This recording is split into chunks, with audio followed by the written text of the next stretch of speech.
Greetings, ladies and gentlemen, boys and girls, near and far. Welcome to Legend Live Music TV. This platform is created to actually network musicians near and far, musicians in Birmingham, musicians in London, musicians abroad, and also other people that's behind the scenes. As you know, there's a lot of people in the music business that's behind the scenes, and we want to be able to bring them from behind the scenes and bring them right up front so that you can know who these people are. People who do like websites, merchandise people, engineers, producers, songwriters. That's the main aim behind Legend Live Music TV. So on that note, we have got a few guests in the house tonight, so which I'm really, really excited about that. But before we go to the guests, I like to big up the sponsors. We have a sponsor that sponsored this wonderful studio environment for me to broadcast from, and I really, really appreciate it. Scientech Studio, we have a bit of Striker One and Dada. Those are the guys that allowed me to be here tonight in this wonderful studio. And another thing as well, last week we had a wonderful broadcasting for the first time, and the feedback is absolutely amazing. So on that note, I won't hold you guys out there no longer. I'm going to bring in the guests, right? The first guest I'm going to bring in is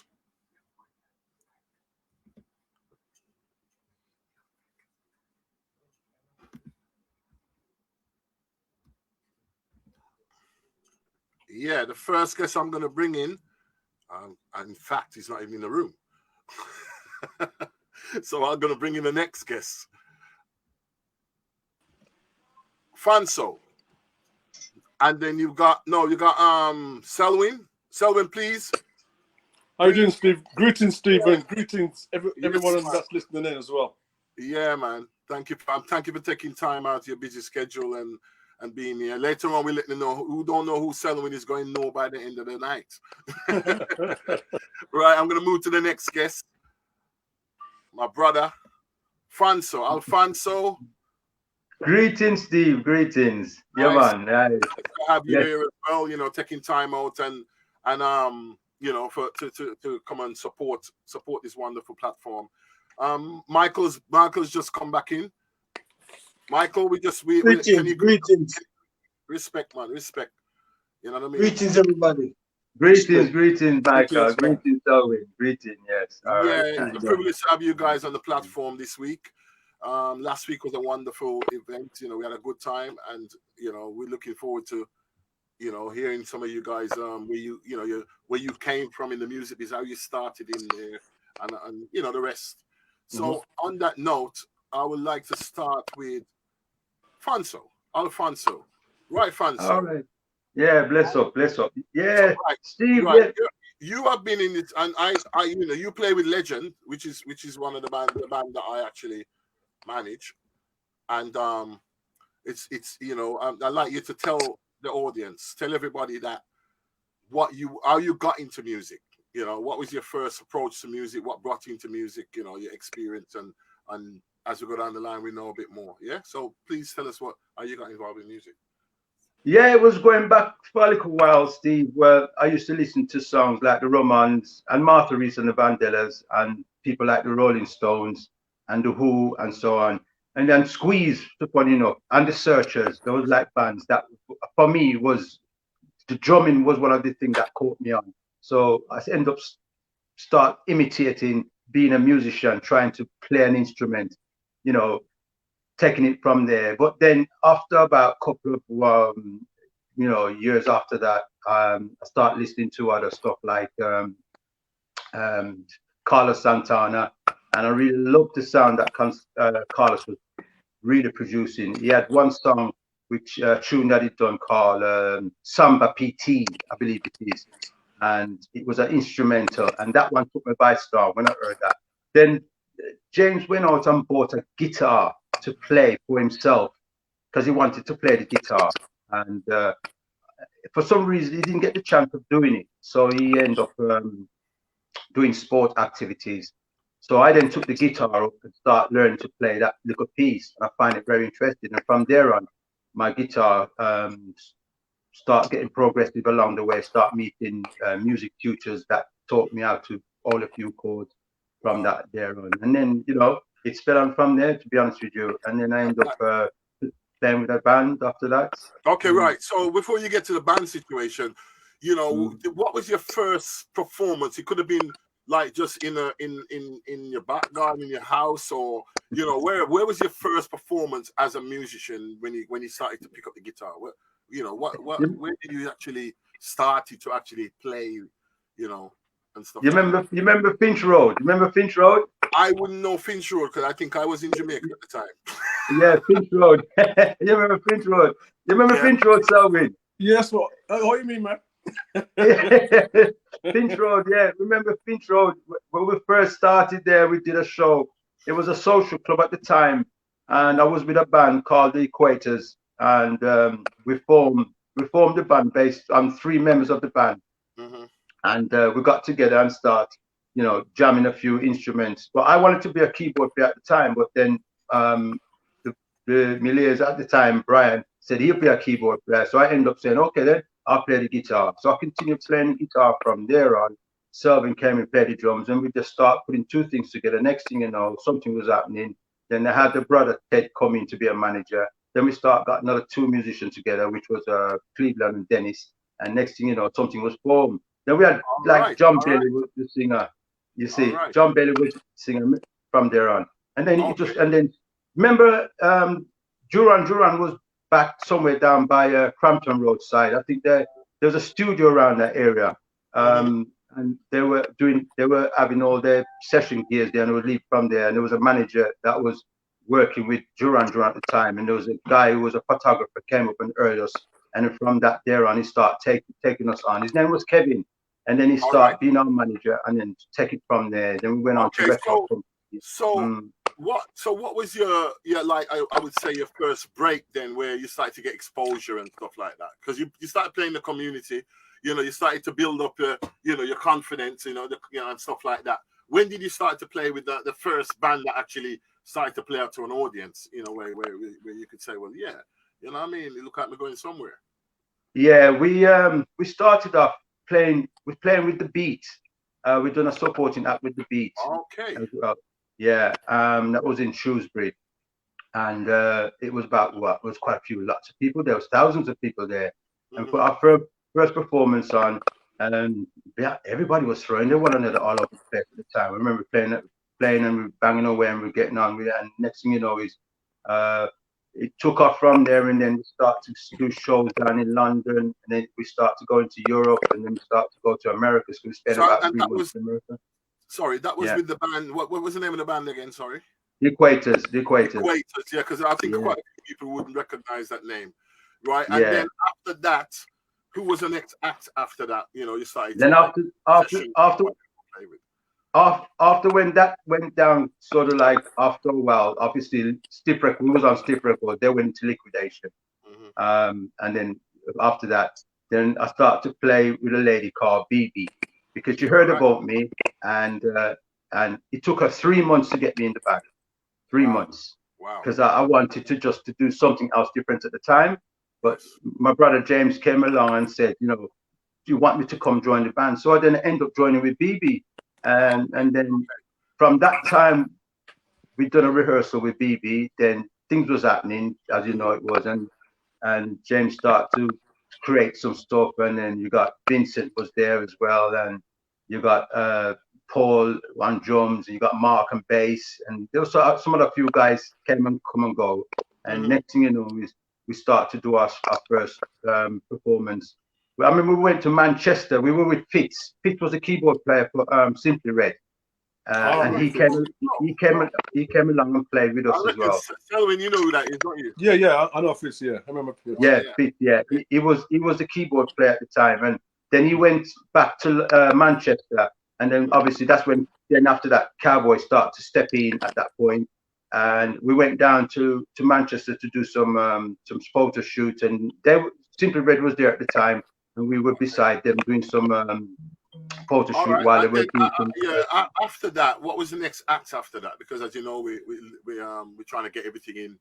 You know Yeah, what I I know mean? what you mean. Yeah, So yeah. what And was the next after that, that went on for a while, obviously. And then the next thing I know is that when that came to an halt for a little while, then I had to receive a phone call that they're looking for a guitarist to join a Bob Marley tribute band. I said, really? You know, I said, yes. So they said, when can you make it for audition and blah blah. And I said, okay, then I can make it for so on. So there, when's the audition gonna be? And it was on February the 6th. It was on a Monday, 2006. We had the first rehearsal at Wow. at that rehearsal. I remember going in there, and Cowboy was on one side. I was in front of him. Well, not say before Cowboy came, just before he came. There was Yeah. another keyboard player at the time, and then we started to gel together. Something was happening. Then Dave started to play this drum, and I said, "Wow, Dave really playing this man playing the drums so wonderfully." The next thing you know, it was all happening. Then you start to weigh up a few odds here and there, and then you got things together. And then I remember at one point when we were rehearsing, you wanted a keyboard player, and I turned around to you and said, "You said, why don't you get Cowboy?" Yes. And then you turned around and you said, "What? Yes, you got his number?" I said, "No, I haven't got his number, but I know who's got it." He said, "James Yes. got it." Yeah. Yes, Yeah. and you went straight to James and got his number, and then Cowboy came in, and All then right. from All that, right. So and that's where and that journey started. that journey started. Yeah, and Steve, Right. I will never forget the day we were sailing in that boat, that rehearsal, and the music was wonderful. I never ever been put in a situation like that before, Yes. Steve. I tell you, all All of a right. sudden, the first song we done was "Them Bellyful." We did that song, and then the rhythm was strong, but you need some guitar work going on in there. And I didn't expect that because I was rolling along with everybody. So all of a sudden, you just turn around and went solo. I never Mm. see so much sweat pour off of me at the time. I started. I never ever been put in that situation before. Ah, I All kind of of a sudden, I was I showed you in the deep end, you know what I mean? Because in the that's what deep I end was with doing. a Yeah, life raft. yeah, Yeah, because I decided to put the Bob Marley tribute band together, you see, and then you guys came in. So that was the okay. Well, you know what? I know there's a lot more to you, and I'm sure down the line we will be talking to you. We'll continue this journey that you went on in the music business. Well, but I really thank you very much for giving us a little insight of what your music career. All right, I'm going to quickly move on to Selwyn. Right, greetings Selwyn once again to the Yes, legend man. TV. Greetings, Steve, and greetings everyone that's listening and tuning in. You know what I mean? Yeah, man. Right, so your journey, where did your journey start? You know what I mean? Because we know your journey, but we want to know how it started and how did you get involved in music and all of Okay. that. Well, musically, my first musical involvement.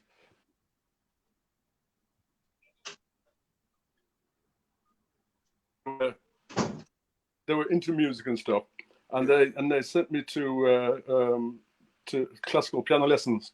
All right. And there's a little English lady down the road, Don Greenough roadside, bottom of Handsworth. So that lasted for about 5-6 years. And what happened since is at that time, then my family moved because I went to Handsworth with school. Then my family moved to Tamworth. Mm-hmm. For some reason, the lesson didn't carry me on, but my interest in music was always there. Okay. So, cut a long story short, my next musical involvement was actually the formation of Steel Pulse, because what happened is my family and the McQueen family, people who know Steel Pulse, the original bass players was Ronnie McQueen. And my family, the Brown family and the McQueen family, we actually grew up in the same house. Yes. So I think it was one New Year's Eve or something like that. Okay. When I was about 17 or 18 or something like that, that my family was visiting McQueen's family, and me and Ronnie got talking. I said, "What are you doing?" Because by this time, I've been to school, been to high school, been to college, and I was into my first proper job as an insurance underwriter in a rotunda in town. So we got talking, and he said, "Oh, because I think one of them was into graphic design or something like that." And he said to me that that's David Hines and Basil Gabidon, they started a band. So my first thing was that started that, but I didn't even know that they were playing music. He said, "Yeah, but Basil learned to play guitar, and he must be teaching Ronnie to play and teaching David at the same time." So he said to me, "Well, do I want to join the band?" I said, "What? What?" He said, "Well, I remember you used to play keyboard." I said, "Well, that was years ago, and the only thing I can remember is what a chord is what a chord is what a scale is, and blah blah blah." He said, "Well, you want to join?" I said, "Well, yeah." So he says he's going to talk to Basil, talk to David, and they get back to me. All right. Fast forward again. A few weeks later, he said, "So when Basil and David said you can join the band, but you have to get a keyboard." So I said, "Wow." Yes. So I was really keen to do this because I was always been interested in music, and just like Alfonso was saying, growing up in England, we grew up on reggae and ska and rocksteady, because the parents were playing it around the house. But growing up in England, you was exposed to the Beatles, you're exposed to the Rolling Stones, you're exposed to jazz, blues, pop, and everything else. So I said, we lost you for a bit there. Hello. "No, your rent, your food, and Yeah, everything else." you just come back. You just come back. Right. Could you hold could you hold that there for a bit? Let me. We got another guest coming in now. Oh. Right. Before we continue with your interview, let's bring in Colin Peters. Greetings, Colin Peters. Colin, can you hear me? Unmute your mic. Aye. Oh, you can hear me now? I can do that. Can you hear me? I can hear you. Yeah, I can hear you. Greetings. Yeah, Welcome to Legend Live Music TV. Hello? Yeah. All right. What we'll do, Colin, right? We'll continue with Selwyn's interview, and then we'll deal with you after, okay? You can hear me? I can hear you, but it's a bit crackly. But let's continue with Selwyn's interview, and then we'll get back to you, okay? Yes. Okay. Yes, Selwyn. Sorry about that. Okay. So did you catch everything I said so far, right? Yes. Yeah, there was a little itch for a couple of seconds. Sorry. Okay. So then they said I can join the band if I can get a keyboard. So at the time I couldn't afford an electronic keyboard. So they had a shop in town called Musical Exchange on Broad Street. I remember Musical Exchange. Yeah. I went there and I said, "Guys, I have to join this band, but I'm gonna get a certain amount of money. What keyboard now can I buy?" He said, "Selwyn, you're not gonna get anything from here. Yeah, but across the road, check them." So across the road, there's a shop called Joe's Clay Music, and Joe's Clay Music, they deal with more acoustic instruments. So I went there and I bought a melodica. Okay. Because you see what I'm saying? And these tech scientists don't know the original bands. The actual first rehearsal space was actually Ronnie's bedroom at the top of his parents' house. Wow. So we all used to pile in there once a week, plug all the guitars and everything to one amplifier. You know what I mean? So I turned up with a melodica. So the guys then look at me and say, so the keyboard. I said, "Well, guys, I really want to join this band, but I cannot afford an electric one right now. But you all know that Augustus Pablo plays instruments." So the guys just looked around, looked at me and said, "Boy, Selwyn, you're good. You can join." You know what I mean? Yes. And as far as musical grounded now, what we used to do was in the week, each band member had to buy a record. And when we come together. Okay, so you guys are really, really into music, man. Yeah, man. Yeah. So each band member had to buy a record, and then we get together, we listen to all the tunes, and we decide which song we're going to try and play that week. Yes. So I'd have to learn all keyboard parts and so on and so on. And drummer to learn the drums and that's what was my musical grounding after joining the band. But basically, trying to learn songs. Yes. And that's how we actually created our own sound. Yes. And later on, we was rehearsing in David's parents' basement, and after one, Dad saw how serious I was about the music, so Yes. he, God bless him, bought me my first keyboard. Mm-hmm. And after so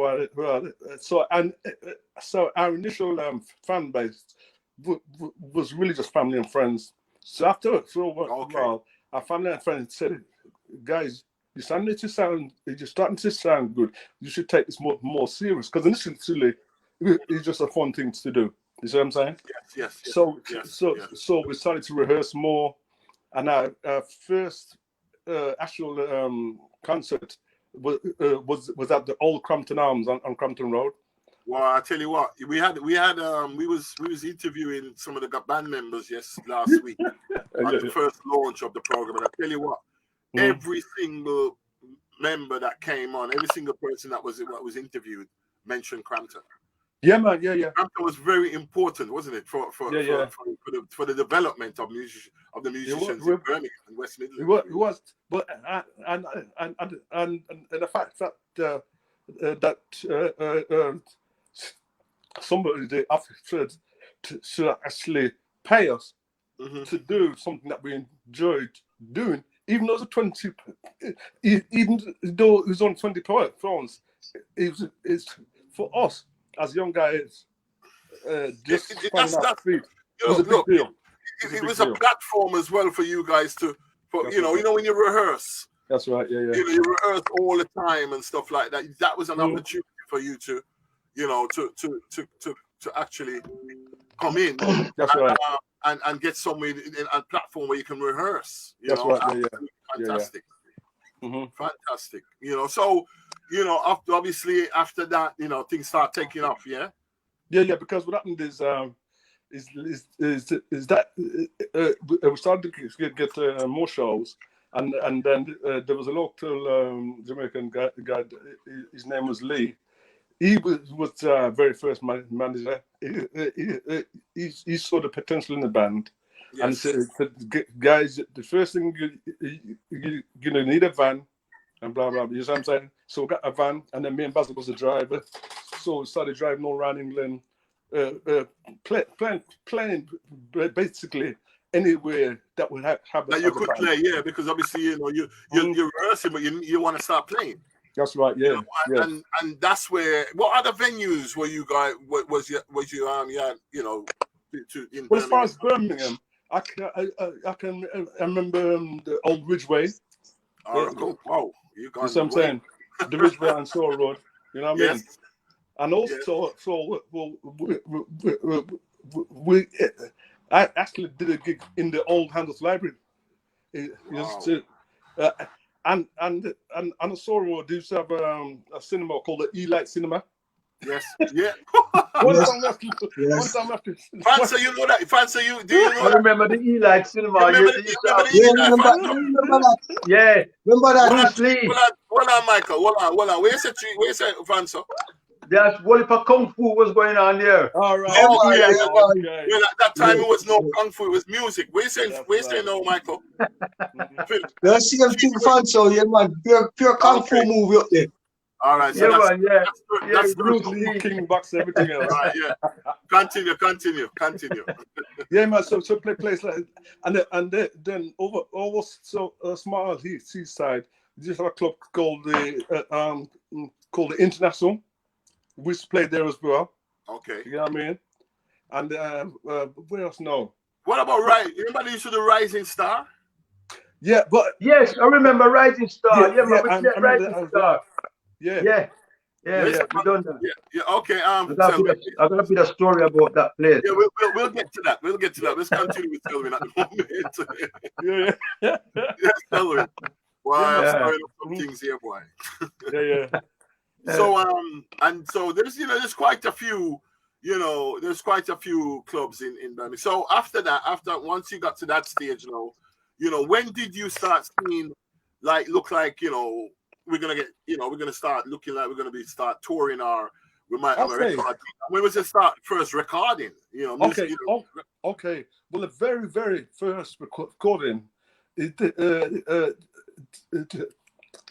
used to be a studio on Bristol Road near to Discovery. I think it was called Bird's Nest or something like that. wow, Or something like that. That was before.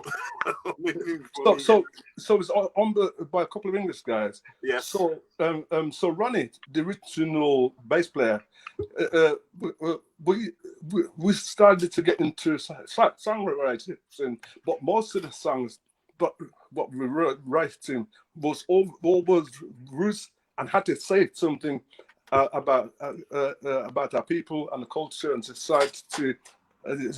So Randy wrote this song called Kibuda Mansata Buku, and it's basically a story of three African youths that got captured by the slave people, then transported across the Atlantic,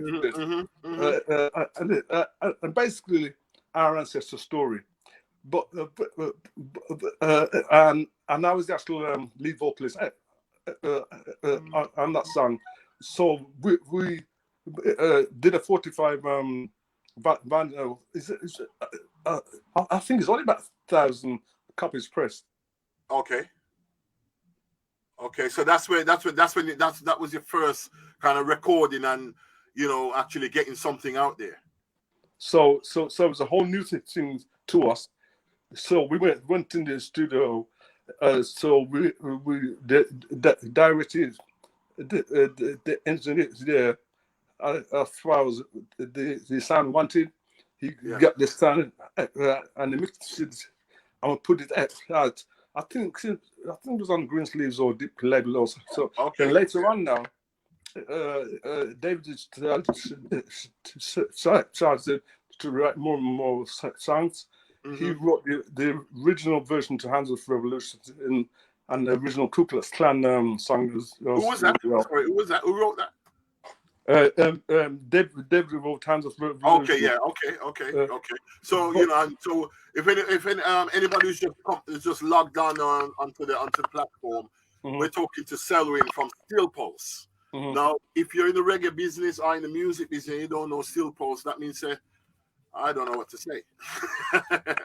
Yes, so Selwyn.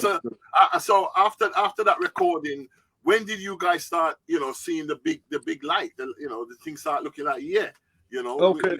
Well, What happened because the original version of Hands and Ku Klux Klan was actually recorded at the old Grosvenor studio on Grosvenor Road. Yeah, that's still there. That's still there now. Yeah.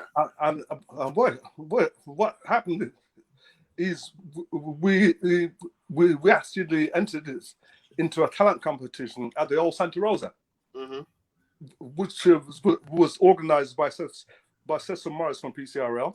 Yes, I remember Cecil. Yeah. So there was loads of the band. There was ourselves. There was Young Gurus. There's a whole bunch of bands. And one of the judges was Dennis Bovell from Matumbi. All right. So what happens is, and the prize for this talent contest was a recording session with Dennis to record a single at Gooseberry Studios in London. So we won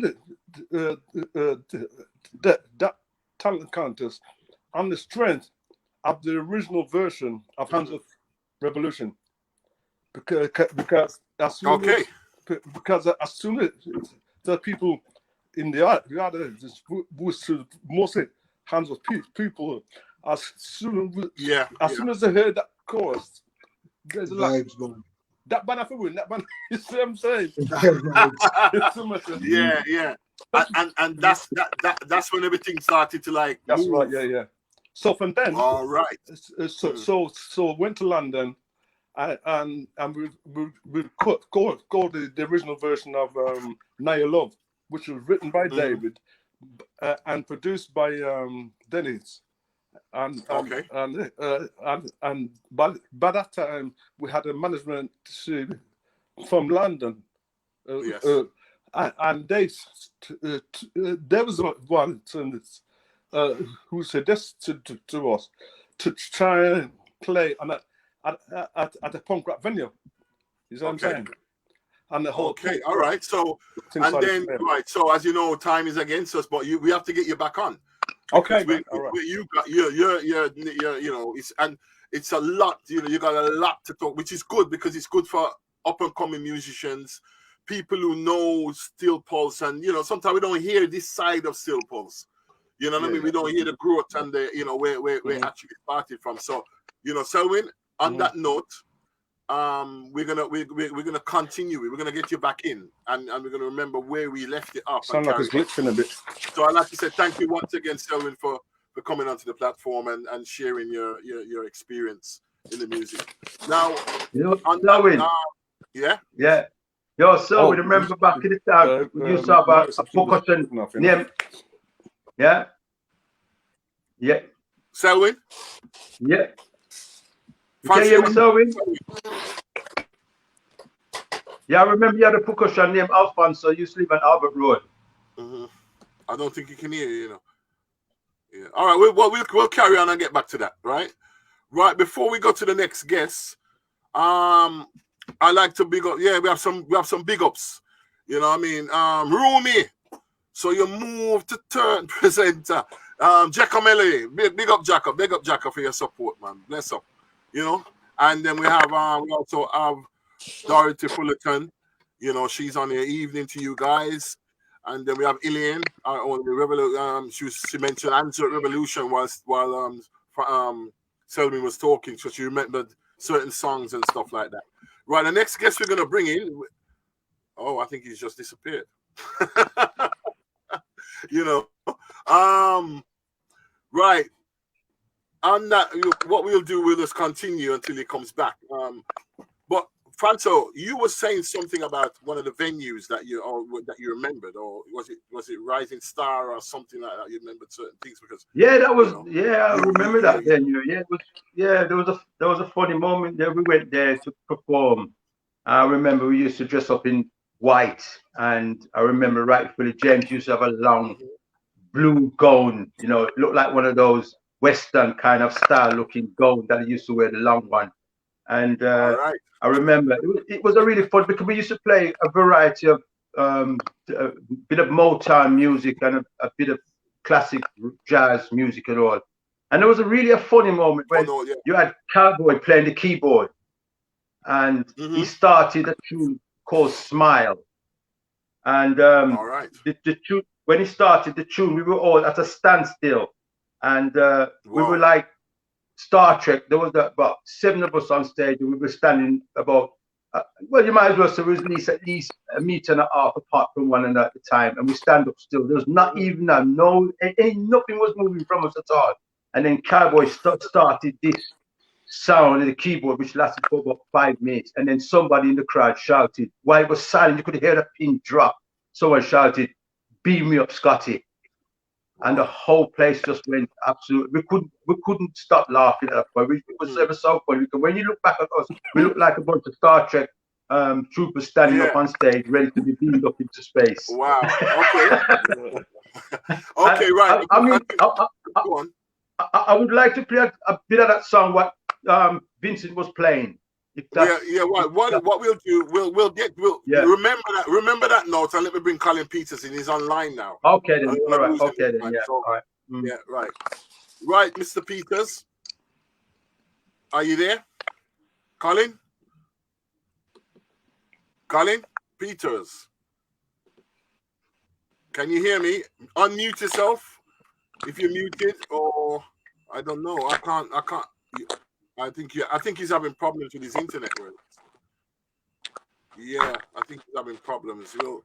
We'll leave that for now. and continue. You know, all the, as I said, once again, I got to big up my sponsor. You know, Scientech Studio, who's given us this wonderful platform to broadcast from, which is, you know, absolutely a privilege. Let's try Colin again. Yeah, I think he's loading up. Mr. Peters, can you hear me now? Mr. Peters. I think he's gone again. I think he's got major problems with his internet or something like that. But we'll continue. Right, we have Rassi, Cheesy. Wait, have you got a few words? Greetings to everybody, all the sponsors, everybody logging on, no matter where you're there. Greetings. Selwyn, Yeah, because Fanso, yeah. Steve, Yeah. Greetings, How you doing? greetings, yourself. Big up. Yes. Yeah, Cheesy. Earlier on, you know, I noticed that you're excited to get a little bit excited about some of the things when Selwyn and Franson was talking about in the early days, because you actually went through a little bit of that journey. Even though we interviewed you last week, there were still things. Yeah. I remember the Elites. Yeah. Yeah, okay. Hey, So you remember? what was that, Selwyn? No, was I laugh when she like Exactly. So Cheesy, you know, you played there, did you? No, I didn't play there. I never got to. I didn't get that opportunity that did that for me. It really and truly. But I remember going up there and watching the martial art and film movies then. Cause we was into the sound thing back them time there. Even though I was playing music, don't get me wrong, I was playing guitar and bass and the thing. But it was that particular time. So it was them known time for. we was going, it was known for movies then. Yeah, I mean we used to go like Canterbury on a Friday evening, you know, and leave Canterbury, and then it was a walk from like Birchfield Road to go to Soar Road to go to this Elites, and we watch a movie. You know what I mean? We're young them time this too. Yes. You know what I mean? Well, okay, right. Selwyn, there's one thing I forgot to ask you. How are you coping? What's your thought? Are you coping with this lockdown and this COVID thing? Well, the way I'm dealing with it, because as you know, all touring's been cancelled. So what I've been doing is as well as observing of everything that's going on, and I'm observing where the government dealing with things or mishandling things. For me personally, I'm actually enjoying the downtime with family. You know what I'm saying? Yes, because you know when you're on the road for a long time, like you guys. Yeah. Yeah. So you know what I mean, and then health wise now, well, I mean for years, I will always make sure to have certain things around the house, like you know, lots of lemons, lots of ginger, turmeric, raw honey, and all these kind of things, veg juice, and all this kind of things. Yes. You know what All those things. Yes. Okay. So as far as keeping the immune system, and as far as exercise, so I like to walk, like to cycle. Yeah. So you're getting a chance to do a lot of things that you haven't been able to do, especially with the family and with you know, even within your community, because you also you've been also doing like recordings in that you know that you never really got a chance to with some of your people around, some of the kids or what. Tell me a little bit about that. Yeah, but well in May I actually released a couple of songs because there's one song called Serious Times, which I actually wrote about 20 years ago. Wow. So what happened is last year I completely rebuilt that song. You know what I mean? Yes. You know, some friends in Birmingham. You know what I'm saying? You know, Dave on drums and Paul Bickford on bass, Bev and fingers. So I I rebuilt it last year. Yes. And a friend of mine, Sydney Mills in New York, Sydney mixed it for me. And I got mastered. So I released that song online in May. After a friend heard it and said, Selwyn, how long have you had this song? Because it's perfect for what's happening now. And so Yes. I put it out and I released the next song called Thank You to the NHS. I think I heard both songs actually. Very, very nice songs. Thank you very much. Thank you. Very nice. So that's basically like a tribute to all the healthcare workers and the care sector, all the volunteers and all the key workers that actually helped to get the country through this whole thing. You know what I'm saying? Yeah. Nice. Not you're giving back something and acknowledging that they're doing a really good job. Yeah. Okay. Fanso, how are you? What's your thought, and how are you coping with this lockdown thing and this COVID thing? Because give me a little insight on how you're dealing with it. How I'm coping? Why I don't think I got any more ear left on my head enough? I pull them out. I tell you. I keep busy. I keep myself busy all the time. I'm occupied doing something out all the time. And when I get back after being busy, then I still continue being busy, and the busy is dropping off to sleep, if you want to put it that way. And then I just end up just passing that time and having something to motivate me, as well as playing my instruments and practicing and so on and things like that, and listening to music and going through so much different things. So it's more of everything, to be honest with you. Okay. That's good. That's good. So that's how you're dealing with it, That's how I deal with it. Because you see, the thing about the reason why this Legend Live Music Television is set up is for us to talk and keep our keep our spirits up, to communicate with each other and talk to and let people out there see that obviously we're not down, because some people need somebody to reach out to, and platform is a nice platform to reach out to. We can it's provided so that people can reach out to it and talk and see some positive talks and positive things, pushing a positive energy out there in the world. So it's right. Like that. Yeah. Okay, so that's how you do. Before we go any further, I'd like to. We got Apache Indian, Apache style merchandise. Boom shakalak blessings, So big up Apache for logging on and supporting, this platform and Legend Live Music TV. And we look forward to getting you on there very soon, so we can talk to you as well about how you're getting on with it. Actually, well, for me, because I've been doing all the interviews and stuff like that, talking. For me, how I deal with it is basically I kind of keep my morals up. You know what I mean? And I'm not worried. I don't worry about nothing, because for me it's like the world is as where it's at the moment, and it's no use worrying about it and fretting about it. What we have to try and do is motivate each other and actually, try and get into do things that we wasn't doing before, as Selwyn said earlier on. You know what I mean? He's doing a lot of things that, more than sitting down there and, boy, I'm in up on the road, I don't know what go on. No, you know what I mean? Because, everything happens for a reason. And sometimes, we have to just deal with the situation as it is and learn.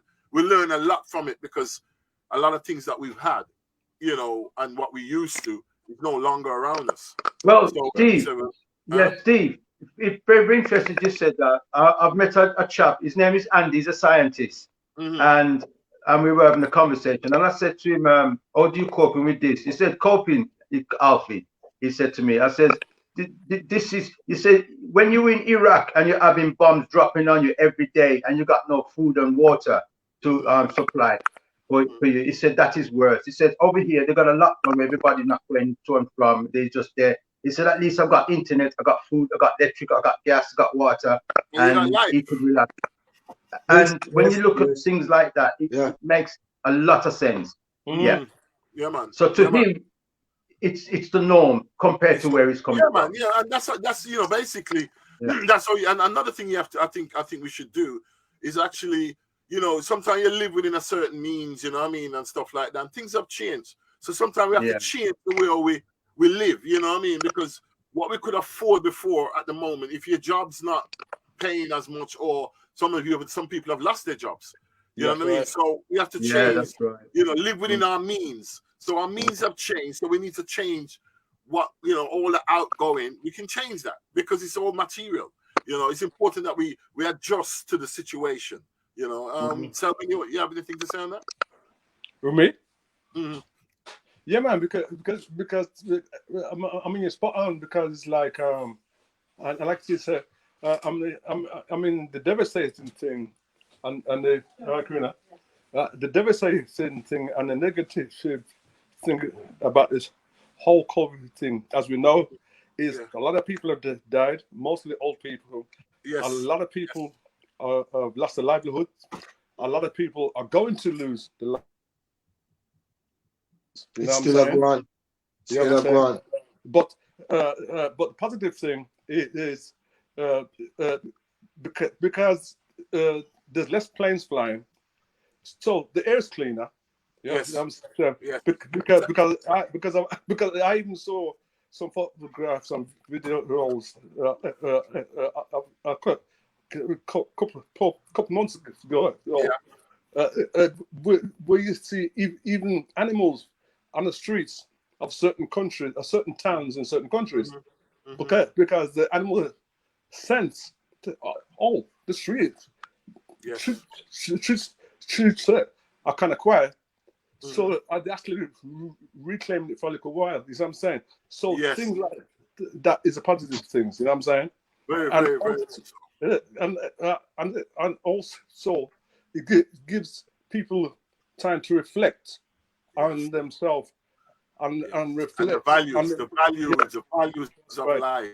You know what I'm saying? And reflect on their Wow. spirituality. It's and their spiritual self as well. You see what I'm saying? Yes, Yeah. exactly, because you realize you're right there. I totally agree with you there. Before we go any further, I've got some messages that's come on there. We got J.O.M. Mumford. Evening, guys. Good to Elaine Smiler. Good to talk. It's to say yes, it's good to talk. You know what I mean? And Apache Indian again. Worry never solve a problem. Logic and common sense will create an answer. You can only deal with the present.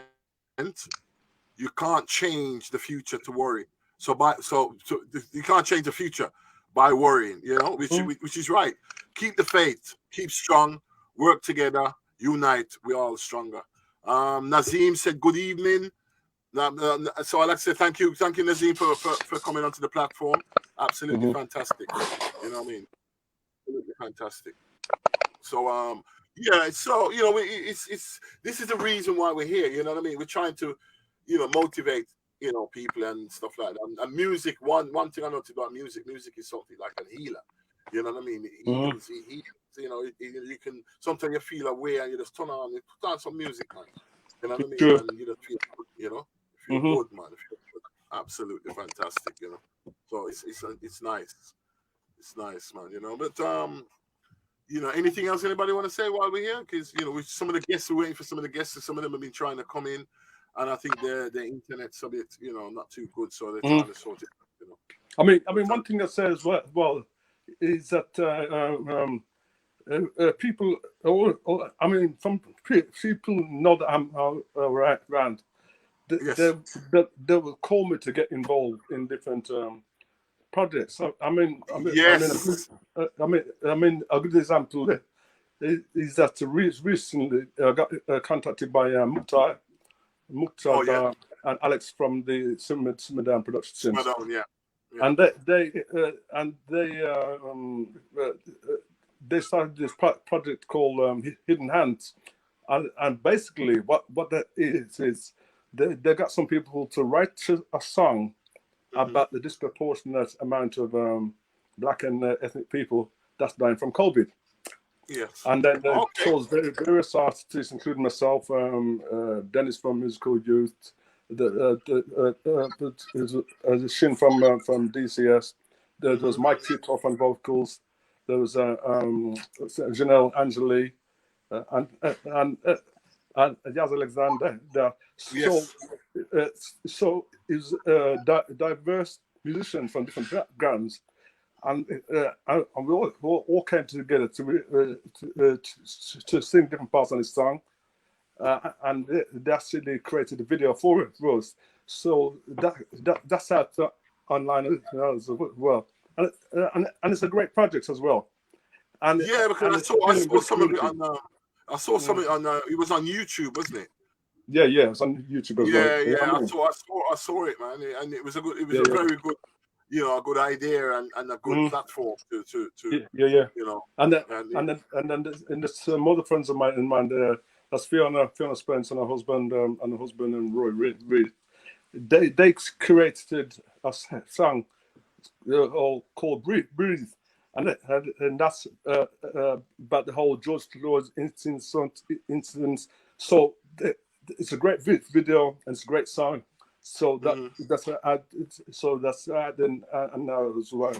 And then in between, I've been doing some unplugged recordings with my daughter Leah, and so we've been putting videos online just to keep people's spirits up through this time. Yes, exactly. You know exactly. Yeah. And she's helping me with backing vocals, all kinds of stuff. Exactly. I think we we could do it a little bit more of these kind of a platform because there's so much negativity in the news. There's so much negativity, because obviously we're hearing all different kind of stuff, and everybody's got their own input and idea of what's going on. But you know what? We need some positiveness. You know what I mean? We need to have some really good upliftment so that people, can help them to get out a certain headspace that they're in, definitely necessarily we need that, yeah, Franz, so because you actually work with you work in the medical field, don't you? Yeah, that's right. Yeah, that's right. Yeah. Yeah, tell it, because you are on the front line and we really appreciate what you're doing as well, really appreciate Yeah. Basically, what they do, they've got the plasma, they got the platelets, they got their blood, which at the moment now they're working on a plasma which is CSM at the moment to deal with the COVID, but they're still processing, still analyzing a few details on that, and yet there's still more answers to come from that department. Okay. Because my phone did just cut off for about minutes. So are you talking about vaccines and stuff like that? Are you not directly vaccine. No, this is for people who goes out and anyone who COVID positive. And this is the male. They'll go out. They need to give blood, so they take it from there and they take it, and obviously they from there. Explain to, because you see, the thing about it, a lot of people are listening to you, but they don't really know exactly what you do. Even though I mentioned, explain to them what you do, what you actually do. I was gonna say. Well, what I basically do, I work for the logistic department of the transport department. Some big word that's in a bridging. So say it again. What? Logistic transport.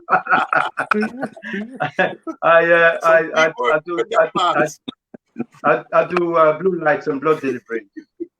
Oh, okay. All right. So you're the man who go up and down and bring the blood all over the place.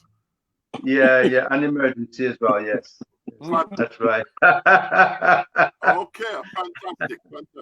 Yeah, it's nice to know, because even though you see we have music, he's the bloody guy. But there's a lot to certain music. I said that again, Colin. Bloody. Oh yeah, we've got bloody guy. Colin. Right, I like to say enough respect to you, Colin, and greetings for music. Internet's been playing up, man. This is Colin Peters. No, you don't pay your thing. All right. Well, look, come and get closer to the mic. Yeah, And gonna pay the bill. this is I like to.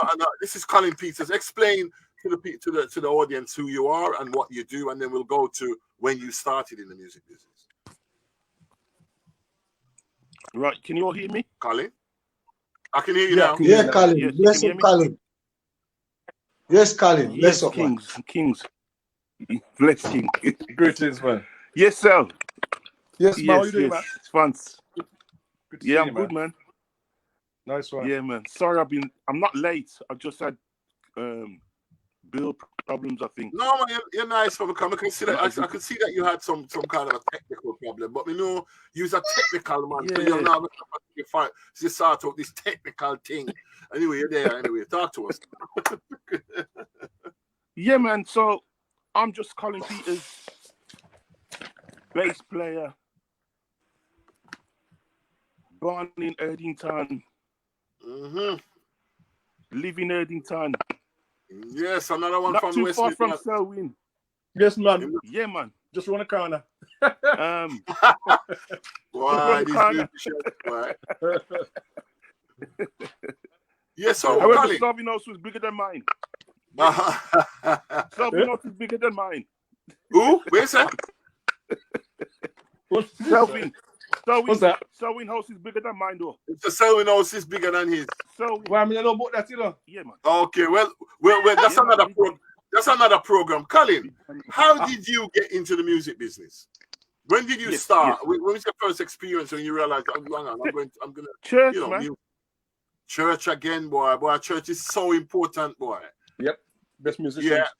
Okay, and when was your first, start linking up with music or linking up with groups or getting together and stuff like that?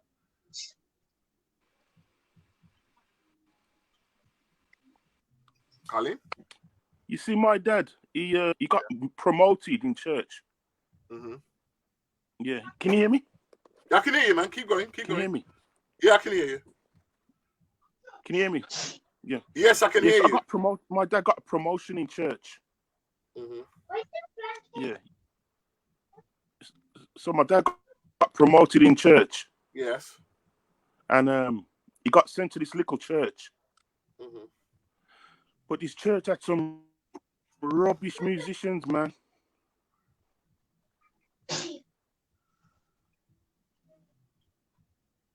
You can hear me? I can hear you, man. Just keep going. Keep going. We can hear you.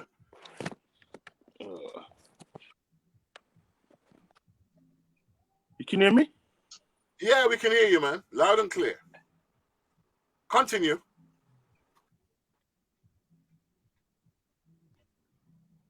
Okay, so because the musicians were so bad, Mm-hmm. the musicians were so bad. Oh man, I'm dropping off here, man. Can still hear you, Bridget. Can still hear you, bro. I can still hear you, man. I think I'm back. Yeah, man, you're back. Can you I hear think me I still? disappeared and then. I hear you. Wait, hold on. Can you hear me, Colin? Me. Yeah, so Yeah, Colin is yeah, carry on.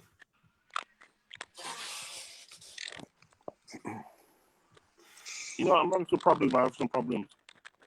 Yeah, I can tell. But we'll carry on talking until you're But Colin Peters is as you go along, you'll find out who Colin Peters is. Very important man, based musician in the community. He's worked with so much big artists, which will let you know who his journey in a bit once he sorts out his mic. But I'd like to thank all the viewers that's online. We've got Roman O'Hara, Harrer. Is there some live? Well, not right now with the lockdown. You know what I mean? Not right now with the lockdown. We have our Irving Woolley. We know who that is. Woolly gone. They log out and come back in. All right. Tell them. Oh, you got Woolley in there too? Yeah, Woolley the online, man. Big him up. Right. Big up Woolley gone. We'll have him on the program soon. Mm-hmm.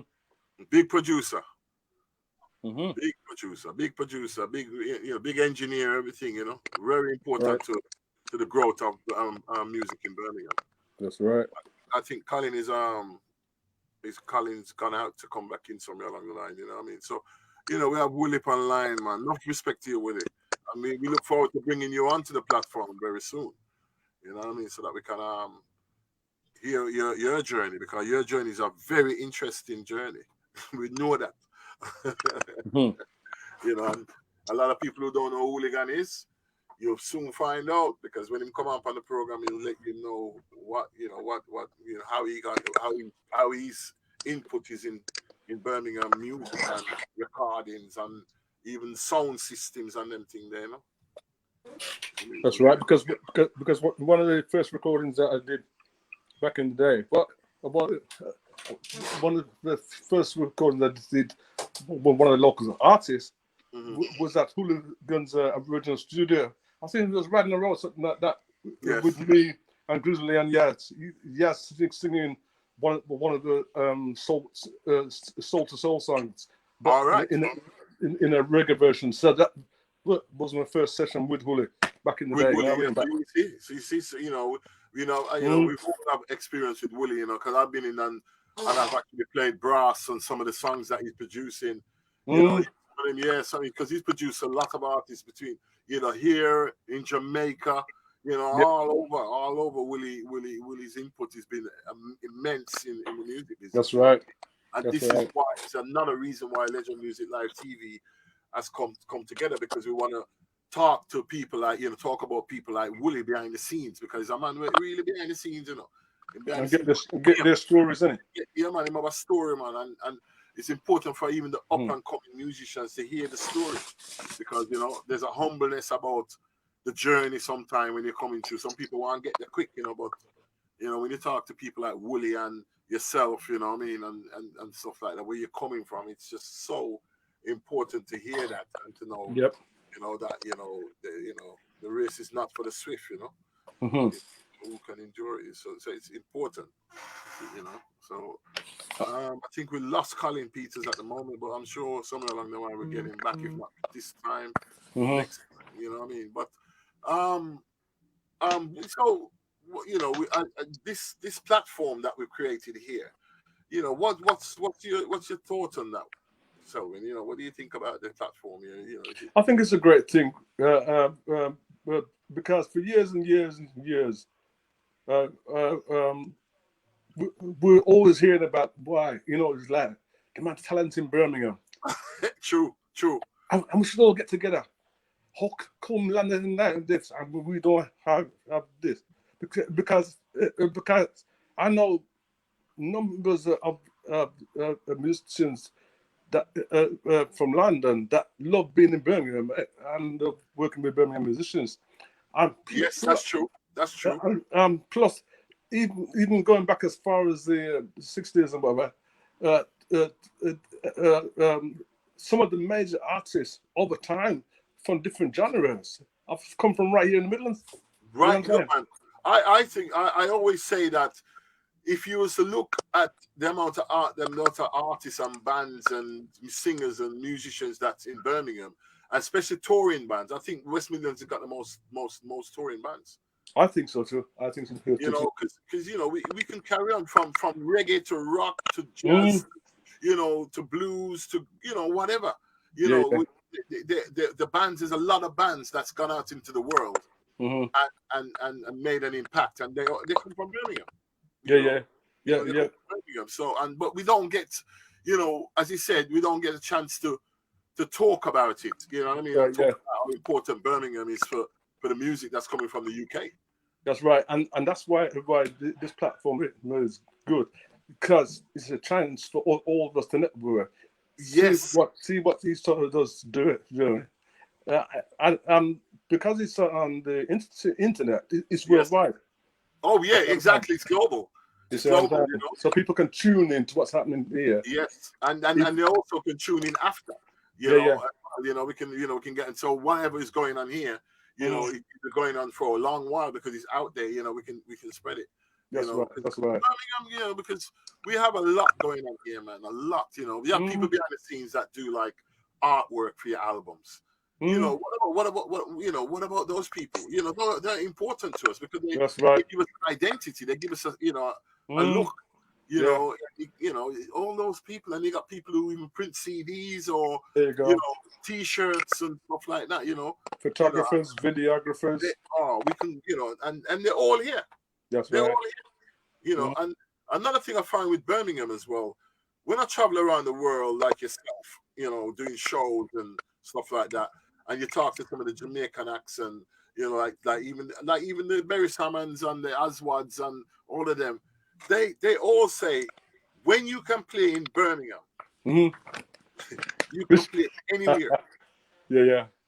Anywhere, once you can play in Birmingham, if you can come to Birmingham and the crowd love you, you know what I mean? Because one thing I found with Birmingham, if you're not ready, man, they make you know. Yeah. Yeah, I'm laughing because I. What was that, Selwyn? I think your internet's kind of a bit, Audience is more of a listening audience. So yes. Oh, could you say that again, Selman? Because we lost you for a little while there. Yeah. Because I find that Birmingham audience is more of a listening audience. Yes. So it comes to listening. So if they don't clap, it don't mean say they don't like you because of listening. Because if they don't like you, you definitely know. Yo, man, I've been to some shows in Birmingham. I've been to some shows, right, where, you know, one thing you don't do when you come to Birmingham, if they're not feeling it, don't try and because then them all right, man. Them all right. Yeah, man, but Birmingham is all right, you know, because it's a ground that make you step up. That's what, and I think that's one of the reasons why we have so much bands. I think so too. From Birmingham that are really high class because you know the standard that we, you know, the platform that we gotta go. It's the whole audience, isn't it? Exactly. You know, it's absolutely wow. You know, it's very. Oh, we got Elaine online. Hi, Elaine. Hey. Yes, we got Elaine. Yeah, right. Elaine was on last week as well. How you doing, Selwyn? Fun, Cheesy? Yeah, all right. Yeah, I've been watching the show from the beginning, so just watching it from the outside in. Yes, and I thought it really good. Okay. Very engaging. Yes. Very engaging. Nice. Really nice. Which is what we aim to do. I aim to do. Yeah. Engaging, you know. So I thought I better come in and put a bit of a feminine touch to it. Well, that's nice, you know, because we always need the exactly. You know. But it's good to see everybody. Yeah, you know. Yeah. So, good to see everyone. Yeah, but Birmingham, man, you know, it's a place where I heard Berry say. I've played with Berry's.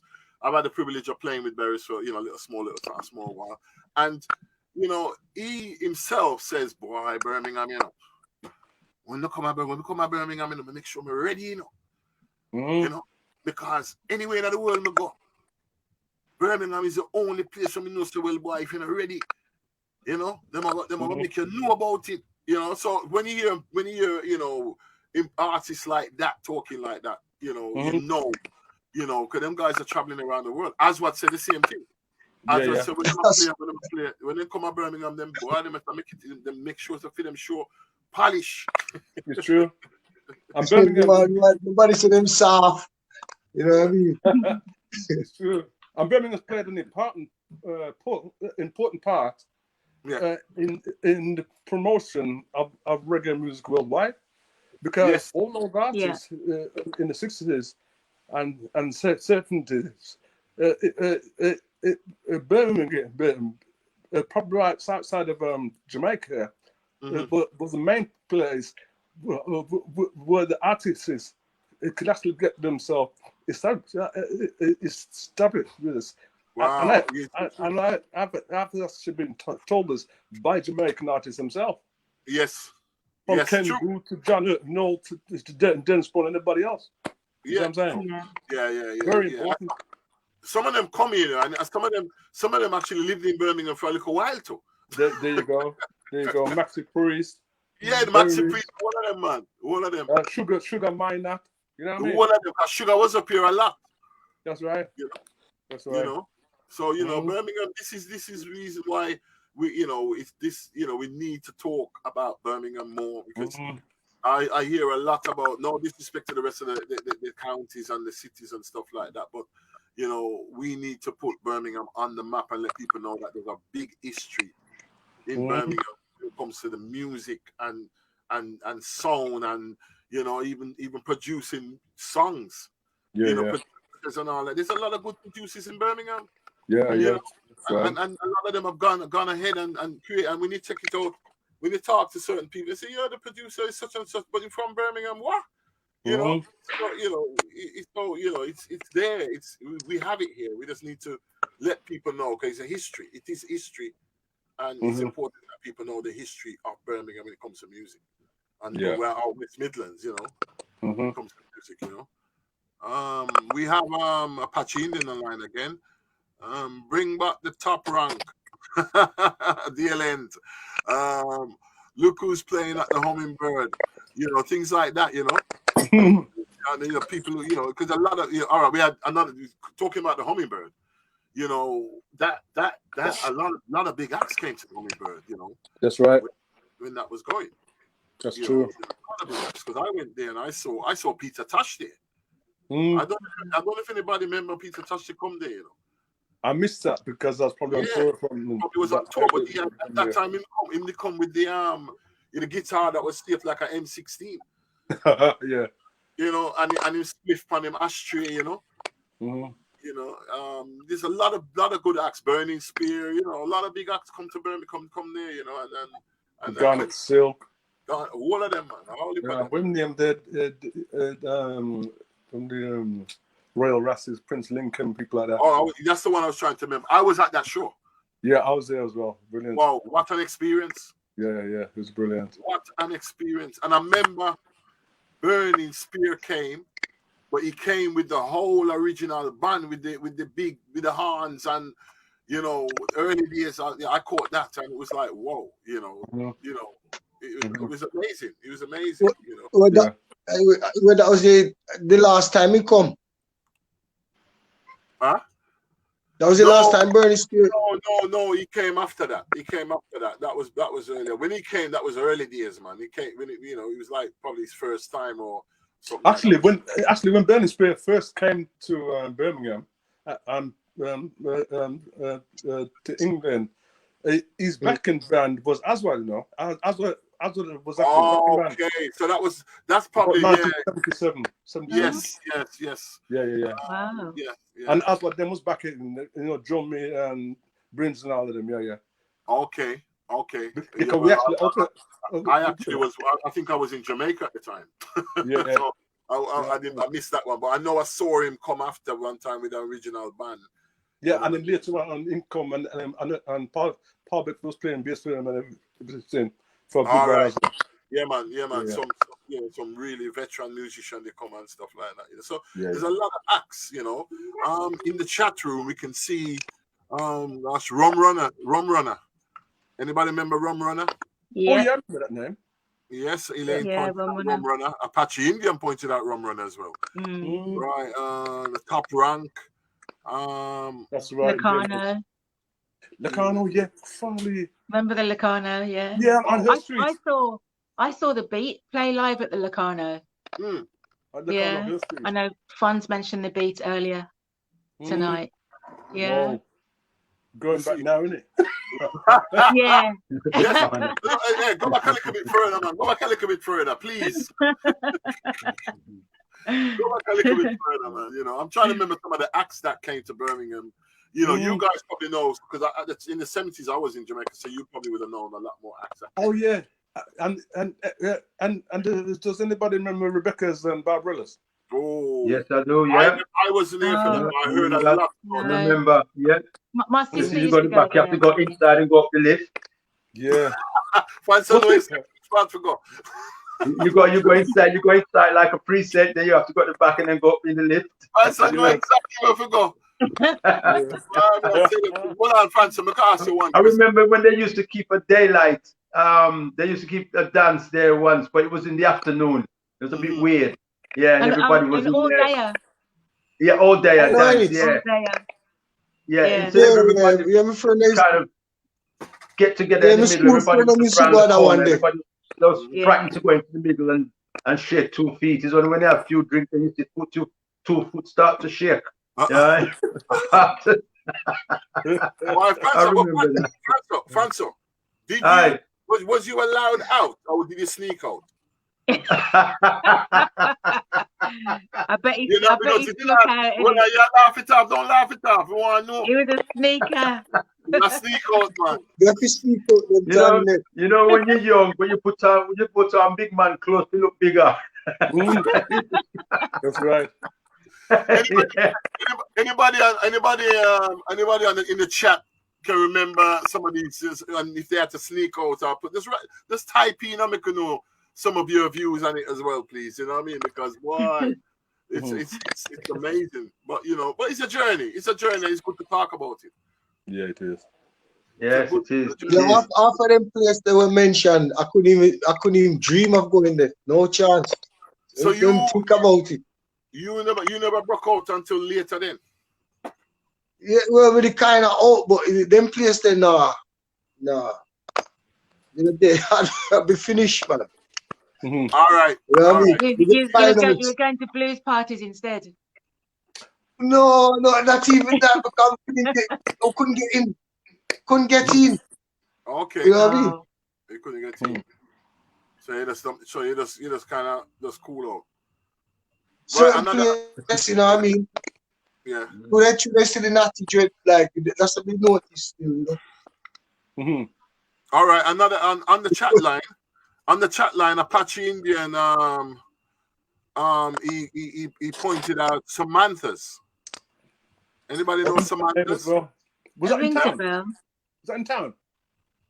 I don't know. I can't remember where that was, but he pointed out Samantha's. Yeah. I remember the name sounds familiar, but you know. And another Lucky Bucky. Greetings, my brethren. The original venue for bands was Bingy Hall. Oh yeah. Yes. It was a big place that was, man. Yeah, man. Respect for that, Bucky. Wow. Yeah, man. Yeah. Lucky Bucky. Respect for that. Okay. Dorothy Fullerton says Rebecca's. That's right, Rebecca's. Oh, hey, yeah, Rebecca's. Yeah. You know, you know, it's all coming in. It's all coming in. What's this now? What? Apache, what? Silver ring? Oh, that must have been the skating ring. Yeah, it was. Yeah, Silver blades. Silver blades. It was called. Get it wrong, call it silver ring. Silver blade. Unless it was one that we never got to. A silver ring, a silver blade. Silver ring, I used to go there. I used to go there a lot. You used to go there, Elaine? Silver blades, yeah, I loved it. But mind you, I think your parents would allow you to go skating, didn't they? But they wouldn't allow you for one of them. Well, it was Saturday afternoon, wasn't it? I didn't do the evening thing. Okay. Saturday afternoons. Yeah, that was a regular thing. People have them, there's enough man have them skate over them shoulder and you know? Yeah. Skating and all that stuff. Yeah. Well, did you skate, Cheesy? Me could skate, yeah. Did you? I never enjoyed it. Huh? You never enjoyed it. You never enjoyed it. So, Selby, what about you? Skate. Well, when it came to skate, it was more roller skates. Because some people are roller skates. Yeah, because you used to have a roller ring down by Spring Hill. Spring Hill. Yeah, I used to go down one day. I used to go there. I used to go down one day. Yeah. Yeah. You know something? It's so funny how we all used to go to these places, but we didn't know each other. Drop. We probably crossed paths so many times. Yeah, you over one corner and them over the next corner. Yeah. At Spring Hill. At Spring Hill all the time. We used to go there with me, little. Yeah. Me and my sister. Yeah, man. I used to go. And the library. That was my main library next to it. Yeah, and that was our library as well, Spring Hill Library. Yes, yeah. Yeah. Well, they must pass each other then. Yeah. I used to have the speed skating sessions. And one time on the speed skating sessions, I felt kind of good when I played the tune. Next thing I just drop on front teeth gone. Whoa. So you used to do that, Selwyn. You used to do the speed skating. Whoa. I tell you that. You used to do the speed skating, yeah? Yeah, man. From I learn my lesson from the drop. So you use the proper skates then? Yeah, man, proper roller skates. Okay, cause me never enjoy card. You know when you try to do speed skating and then figure skate, it can't work, you know. Yeah. You know that. No, you can't combine the two of them. That's why me never enjoy it. Cause me the one the other, you know what I mean? Yeah. It's a bit dangerous if you try to go fast and then figure skate like that. I tell you, man. Fanso. Hi. You come on, man. You're keeping quiet about this, you know. But remember, you know, our brother, you know, James, you know, God rest his soul, you know. Talk to them about he was a skating champion.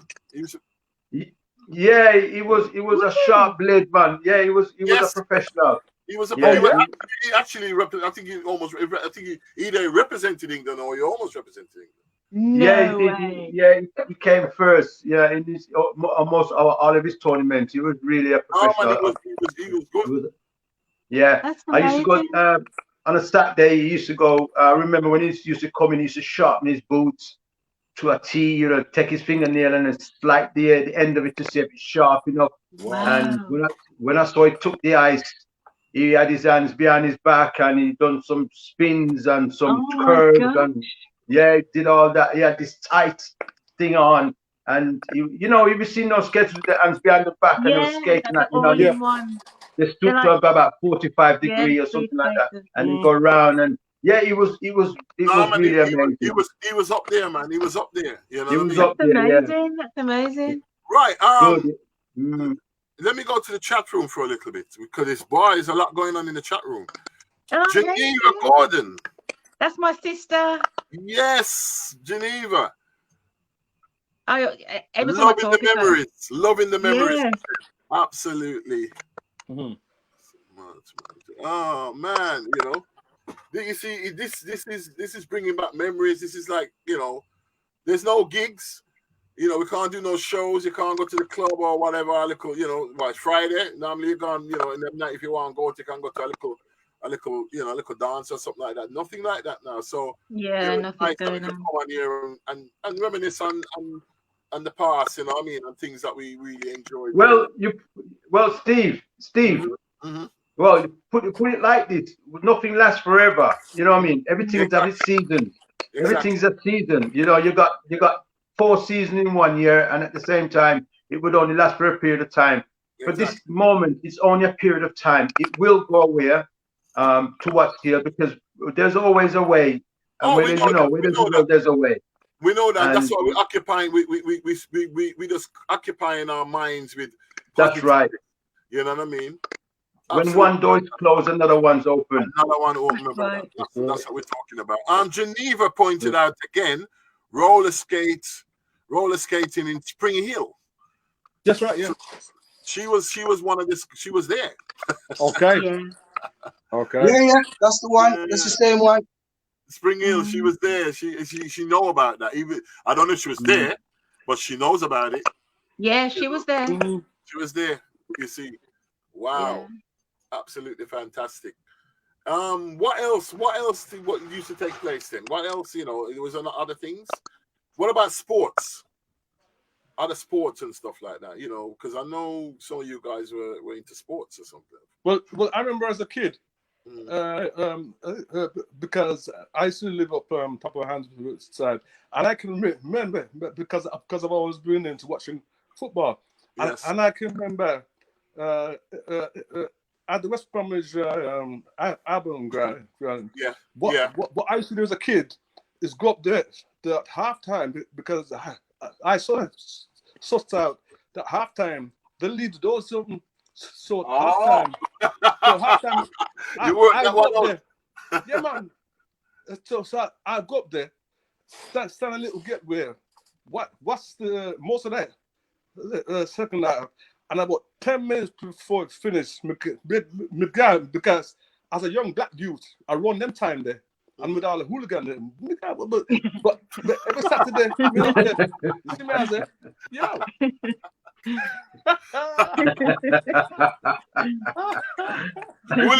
Hooligan.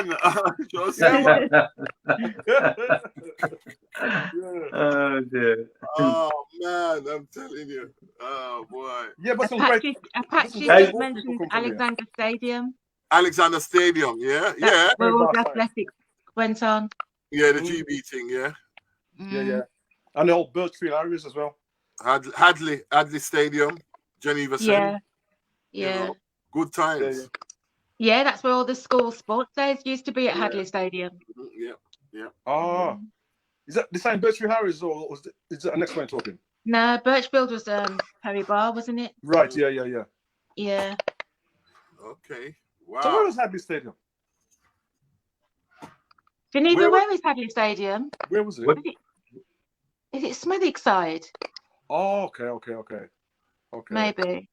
Oh, Willigan saying miss. That's Hadley. Is that Hadley?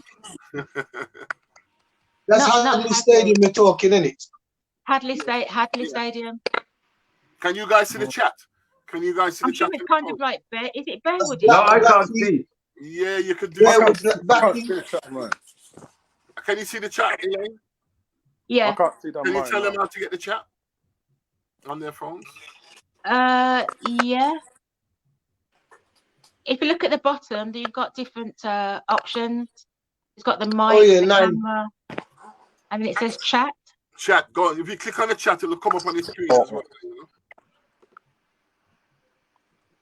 Willie, you missed out what was said. Yeah, so you guys got it now, yeah? But so close it close with the X. Don't do the back key. Close it with the X at the top. Don't use the back key, otherwise it will log you out. Alexander Stadium produced some great athletes for Great Britain. Yeah, Hadley Stadium is Smethwick is where Geneva said Hadley Stadium. Yeah, that's Hadley Stadium. Yeah. Irving confirmed. Yeah. Willie. Yes, Willie. You all right, Virgin? Yo, hey, there. You're rich, Willie. The chat screen is waking up cheesy. Yes. Yeah, man. Yeah, Willie missed out earlier on. Original Orthodox. Willie missed out. Original. Right.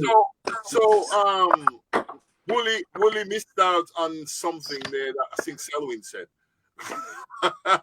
I think he must have gone mix a tune and come back. For real, man. What's else in there? Willie say, yeah, doing some transfer. You always had to something in music, man. Boy, I tell you, man, boy, blood in a music. That's right. And Apache said so much good stuff here. That's what I'm saying. There's a lot of good stuff in Birmingham. Yes, Apache. Yes, Apache. Can we not invite some of the watchers into the room? Yes, you can. You can share the link. Yeah, if you can put the link on there, Elaine, put the link on there, and then the link for coming in, and then they can come on. Apache, in the end, if you want to come on, Apache, I think you got the link already. So, if you want to come on, we'll gladly, appreciate you coming on and having a few words. But I know you're out the country at the moment. But, you can come on and say something.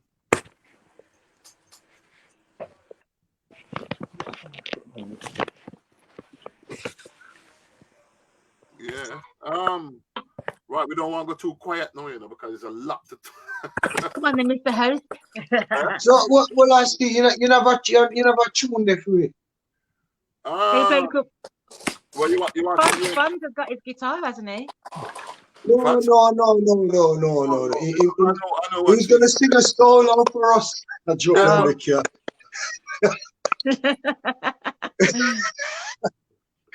Yeah, you have a tune, Steve. So run a tune to you. Yeah, well, at the moment, let's just talk about things first, because we're upon a nice vibe. Don't run a tune, Virgin. Why a tune from you, man? Please. It's all good. I would like to, say hi to all the viewers. You know what I mean, for taking part, man. I really appreciate it, you know. And please give us your feedbacks. And another thing as well, I forgot to say, share the link. You know, share the link so that, you know, other people can know what's going on, you know, because it's right now it's global, you know. We've got a lot of people from even abroad watching, you know. Join our secret here. Yeah, the link is now in the chat room for anybody who wants to come on the screen and have a chat. You know, the link is in the chat room. So if you just click on that, I will. Well, there we go. Somebody's coming. Alfie, where Alfie did got locked out. Yeah. You don't want Alfie get locked out. He run back in quickie. Alfie, you get locked out, man. Well, you press the wrong button. Back again. You press the wrong button. Yeah. You know. I was saying there was a song that we used to play back in the days, and it was a nice song that we done. As a matter of fact, it was introduced by James. James introduced a song. Yeah, a really classic song, really nice one. Okay. Well, what song? What's the name of the song? It was a song called "Smile" by David Sanborn. It was really a nice tune. Okay. You remember that was a nice song that he done back in the days when we were playing at the Rising Star, I believe it was. No, that was a nice melodies coming from there and that tune. Yeah. Nice. I thought so. Well, as part of the journey. Yeah. His dinner. Yes, cheesy. Thought so. Carry on. You remember where we did go somewhere, right? And yeah. And we was looking through some albums, just random albums, and we come up against one of your albums where you did make. You know, you remember that? Oh yeah. Oh yeah, that was in France. It's a bit of a surprise that was in it. Yeah, that was in France. Yeah, that was in France. Yeah, I was surprised. That's the show that we actually had some problems with the minibus, didn't we? Yeah, that's the one. Yeah, that's the one. So they were selling vintage stuff. They were selling vintage stuff on records and all kind of stuff. It was that kind of a festival as well. Oh yes. Yeah, it was the album Hot. Yeah, I remember that. Was it by Equators? Yeah. That's right. Yeah. That was an album we did. Yeah, we done that in the Botanical Garden in London at the time. Okay. The picture was actually taken then. You know, I remember spraying water on our face to make me look like we're perspiring. At the time, we're just doing nothing like this. You look back at those pictures. Oh, wow. Those are the time when you had steel poles. You had steel poles. You have the beat. You have the specials. You had madness.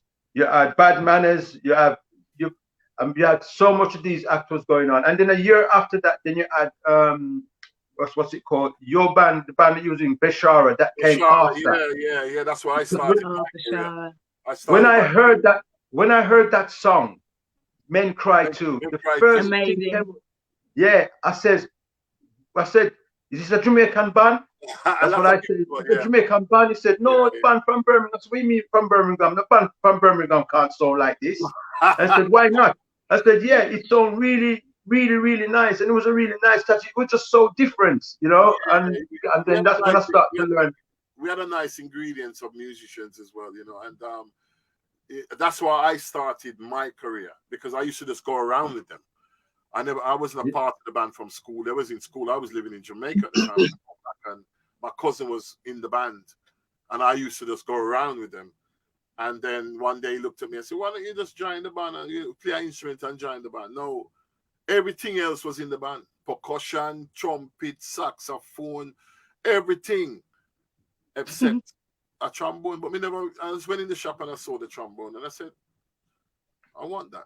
And I paid. I couldn't buy it outrightly because, you know, them time they're young and you know, I'm not worth money. And I paid on it. The next thing you know, I bought it and went and took some lessons. Got somebody to give me some lessons off Rookie Road, actually, on Aylesford Road. And the guy teach me. And first week he said, "You sure you play this already?" And I said, "No, man, we never played this before. We just come from Jamaica." And he said, "All right." The second week he said, "You sure?" I said, "No, it's the first time." He said, "Boy, I'm have to tell you, he's a year ahead of all my students. And Wow. and then from there, 2 weeks, I took it up and I was on stage. And that's what got me, on my journey into music. It was like Bashara. So I have a lot to thank Bashara for, in them days. And it's nice to be a part of that band, because the history that they've got with Men Cry too. And there's quite a few. Yeah. It's funny because I was at my sister's a couple of weeks ago, and we were playing some old tunes, and we played Men Cry Too. Okay, did you? And we got it up on YouTube and saw your picture. Me looking very different. Yeah. Well, yeah, them days of boy. Yeah. Here, Sweet boy. Yeah. No, never like that. But it's Sweet boy, boy. It's a bad tune. I know about no sweet boy.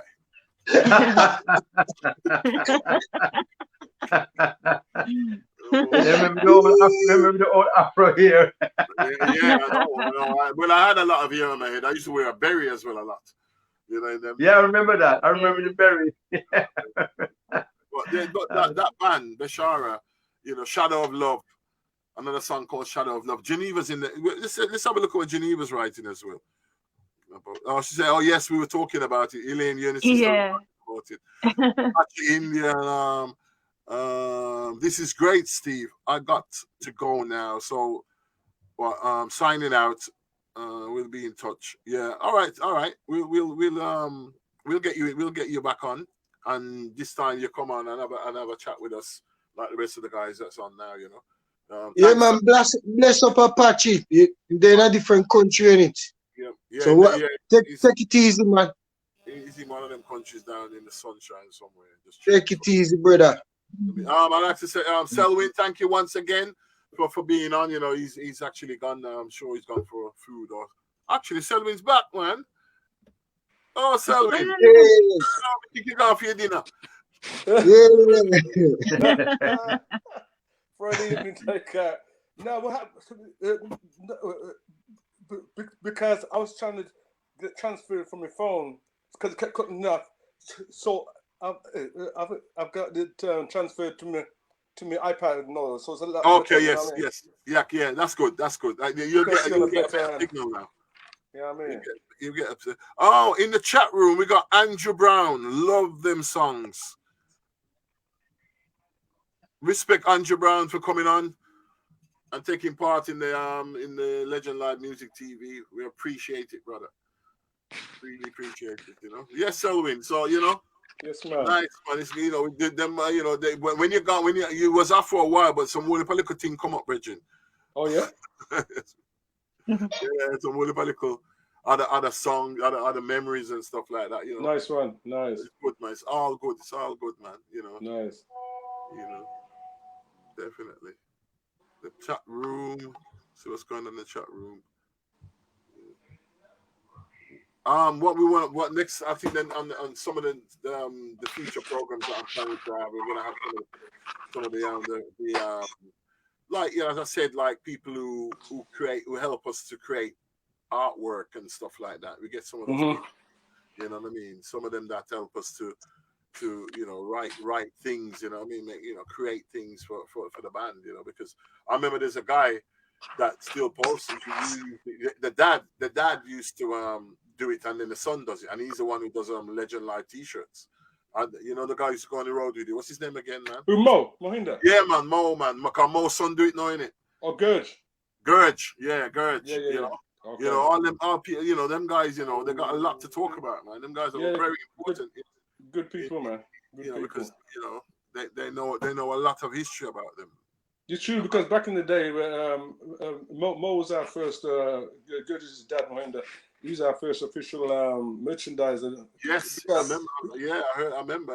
I heard because he actually used to print the shirts upstairs from our studio at our place in Digbeth on Upper Dean Street. Yeah, wow. He used to print them right there. Is it? Get the shirts in, print everything. He had his printing machines and everything, and then take them on the road. Wow, nice. Yeah. It's all them thing there, it's history. And those T-shirts, you know, are all around the world, you know. Yeah. You know what I mean? And they were printed in Birmingham, you know, by somebody who lives in Birmingham. So, you know, that's history within itself, you know, because, you know, some people have still got them T-shirts. Some people, you know, hardly wear them. Right. They want to keep them, you know, much fresh.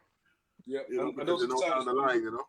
Yeah, and those are times we was on Upper Dean Street, and Dan Christie's record shop was right around the corner. Market right across the road. You know what I mean? The Dan Christie's on the corner. Yeah. Dan Christie play a big part, you know. Yeah, man, because Evzo is still down there, isn't it? Yes, he play a big part, man. Yeah, very big part. Yeah. And then this year, 2020, we lost a whole bunch of reggae icons as well, innit? Yes. You know, Toots and Toots Hibbert, Apple Gabriel, Bob Andy. You know what? You're right. You know, you're right. It's quite a few we lose, you know. Yeah, man. Bunny Lee, Barry O'Hare, all of the veterans. Yeah, Delroy Washington from London. You know what I mean? All of the veterans. Yeah. And then, I mean, the last Steel Pulse show was in Ghana in March. Yes. Because we went to play there for the independence. Yeah. And there's a gentleman, a good friend named Sam Clayton. Sam came as our tour manager. But he was also a very talented producer. And his next project was to produce a French artist in Jamaica. And he went to Jamaica and ended up... Boy, he ended up dying from this COVID thing. You know what I'm saying? Oh, no way. Yeah, and Sam is he's like a cornerstone in the Jamaican record business because he's worked with Toots, he's worked with a whole bunch of people. And Sam's dad is known as Brother Sam in Jamaica. He was one of the members of the Mystic Revelation of Rastafari. You know what I mean? Okay. Yes. Yeah. Wow. Yeah. And also David Hines. David lost one of his brothers to COVID as well, Bartley Hines in Birmingham. Yeah. Was he to COVID then? Yeah, that's what I said because he went in for liver and kidney, but sadly he has to have this whole COVID thing. You know what I mean? Yes. That's why I said it affects so many people. You know what I mean? It does, man. It does. You know what I mean? But what saddens me as well is that is the way that the UK is dealing with it because I was speaking to a friend of mine, I messaged him, he's a massive Steel Pulse fan, Andy Brower, and Andy lives in Cambodia now. Yeah. And as far as I know, Cambodia's got about 15 million people. And he said that they've had something like 200 cases or something, but no deaths at all. You see what I'm saying? Is it? In Cambodia? Yes, 15 million people population, no deaths. So it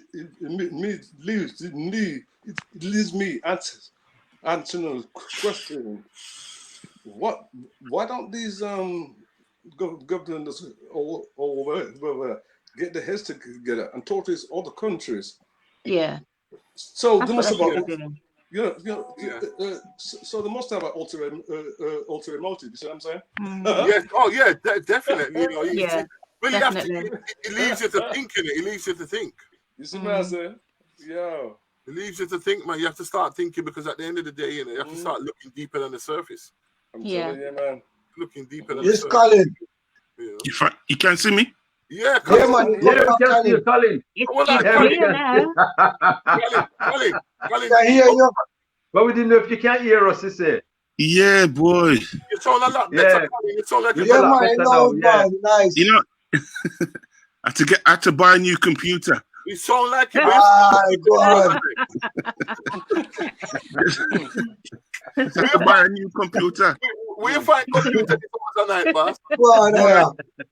I had to get my old Mac. I had to get my old Mac out, man. Oh my gosh. Why I don't know why I never started in the The first place. Mac sound good. So what I know, Colin, let's continue with you, right? Because we, you know, where did we leave off now? You know, we need to know about more, a little bit more. We've got Colin Peters back online, ladies and gentlemen, and you know, we'd like to hear a little bit about his journey. Listen, first of all, I must greet the host, my man Steve. Respect, man. You know, Greetings to you, Colin. Big ups. Thank you. Good to see everybody. You know, Yeah. some lovely people, man. So my experience was that I started in church. Yes. Okay. And it was kind of funny because I was about 9, and my dad got promoted to be pastor of this church. And this church was rubbish, man. The music was rubbish. The guitarist was so bad that when we changed the song, he was still playing the same song that we were previously playing. Oh, wow. Oh gosh. And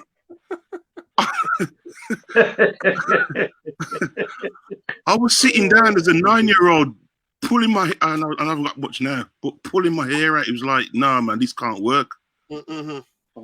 So literally that Christmas, I think my dad got moved to the church in May. That Christmas, I got myself a guitar. Yes. Well, he bought me a guitar. It was a 6-string acoustic. And I just started watching some of the chords that this brother was playing. And literally within a week, I started picking out this, that, and the other. And then by about 6 months, I said to the guy, don't bother turn up to church anymore, yeah? Well, Colin. Yes. Colin. And you were how old? That's so you bad. That's so you bad. Colin, Yo. stick up his Bridget. Could you what am I not telling us? The man on the call. No, that's just crazy. Yo. No, I was Carry on. You see, remember I got 2 things. I'm a pastor's son. All right. And plus I was cheeky. If you think I'm cheeky now, I was cheeky back then. So I just said to the brother, yo, do me one favor. He says, what's that? Don't turn up next week. Man, you know what? That can either break him or make him, you know. Well, if he's got no faith, it would have broke him. But he was a strong brother. So it was cool. I think when I kind of came on the scene, yes, he realized, oh yeah, I'm not bringing my guitar next week. It was cool.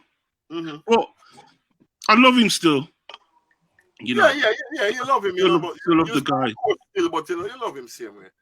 Yeah, and then so you carry on. And that's when my dad went, you can play a little bit. So then there was another brother that started to come to church and he started playing. And then I thought, well, we got 2 guitarists here, but I had more of a loving for bass. Okay. So I taught him to play and he started to do some stuff. And then I went more under the bass. And then before you knew it, we were like kicking up some storm, man. And we was only about like 10. Well, he was actually 12 and I was 10. He was actually my cousin. My cousin was 12. I was 10.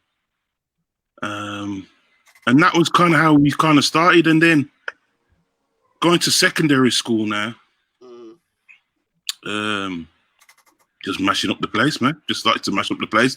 Started going around Erdington and challenging other musicians in every kind of situation. So was it a band then? You created a band. What was your first band that you put together? You know, from there. King, I wasn't in a band. You know, I was just playing in church, but nobody kind of knew who I was because like I said, the church I was at was very small, and Yeah. nobody's really interested in them small church. Okay. Yeah. So I used to just go around, say, let's to a little church setting, and they'd say, "Oh, I heard you can play." You know, that's what they do in church. I heard you can play a little bit. Come on, play now. So I'd go up on stage, and again, it was when I'm playing, don't turn up next week, yeah. It was really bad. I was just going around Birmingham churches, just smashing up the place. Smashing the place, but you know what? Bad. That was the confidence that you had. You know, you were confident enough to say, well, you know what? You know, you was determined. Now, Oh yeah. So what was your first actual you know, like when the band, what was your band? What was your first band experience? So the first band, believe it or not, I was 11. Wow. And there was a project being put together. And I used to play football as well. Yeah, and I know. I was no, I mean, come on, Colin, don't be like that, man. I'm just, yeah, man, that's good. No, seriously. And I used to play with a brother that you all know. Who that? And we used to play, and he said to me, "Yo, you can play. There's a project that I'm involved in, you know. We might need you." Okay. You know who that brother was? Who? Dennis Seaton. No.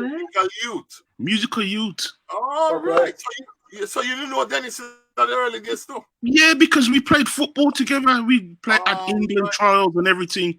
All right. So you find out that we play a bass. Okay. We had a mutual friend. Yes. That went to Doddiston, and they said that was in his church, and that knew me. So the word just got to Dennis, and he just said, "Oh, me, you play a bass. I know you're a good footballer, but me, you can't play a bass." So I said, "Yeah." And then he started telling me about the whole musical. Well, it was musical workshop at the time. It wasn't musical youth. Okay. Yeah. And so that was my first experience. But the funny thing is, you gotta forgive me for telling these jokes. I gotta let them out. The world's gotta know. So my dad now, he says, my dad heard that I was playing for this group, and my dad said, "If I hear you playing any more reggae music, I'm gonna take the bass off you and chop you in the head with it." That's painful, you know. You know what? In the early days, I'm not cutting you, Colin, but in the early days, you know, I remember I experienced that in a way. You could play reggae on the radio. You couldn't play no reggae anywhere.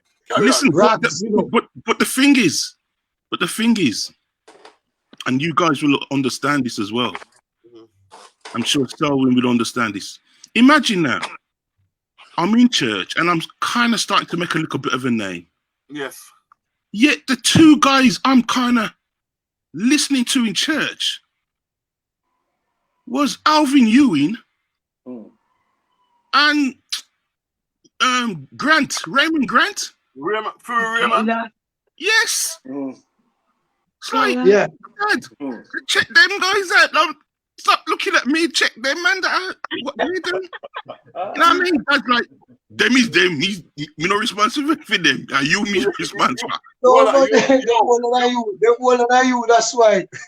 No, but another thing as well, you couldn't tell them man they say, well, don't eh? You couldn't tell them man they don't come back. The man had done. Yeah. Alvin and Raymond, these are the two guys that I was kind of listening to. Okay, all right. So they would like the guys that I would be like, okay, because again, you'd have church, you'd have like about 50 churches in Birmingham. You know, there's loads of churches in Birmingham. I'd be going around, starting to make a name for myself. But the two guys were like Raymond and Alvin. Raymond and Alvin, nobody with them one. Colin, nobody with them two guys. You know what I mean? And okay. And them two guys literally played for a big church choir, which was Aberdeen Street Choir. Yeah, I know. Yeah, everybody know Aberdeen. Yeah, so that's where Raymond started, and then Alvin took over from Raymond. Okay. And Alvin made a massive name. Alvin was like the king, man. Yeah, he's the man. But then Alvin left for a little band called Still Pulse. Yes.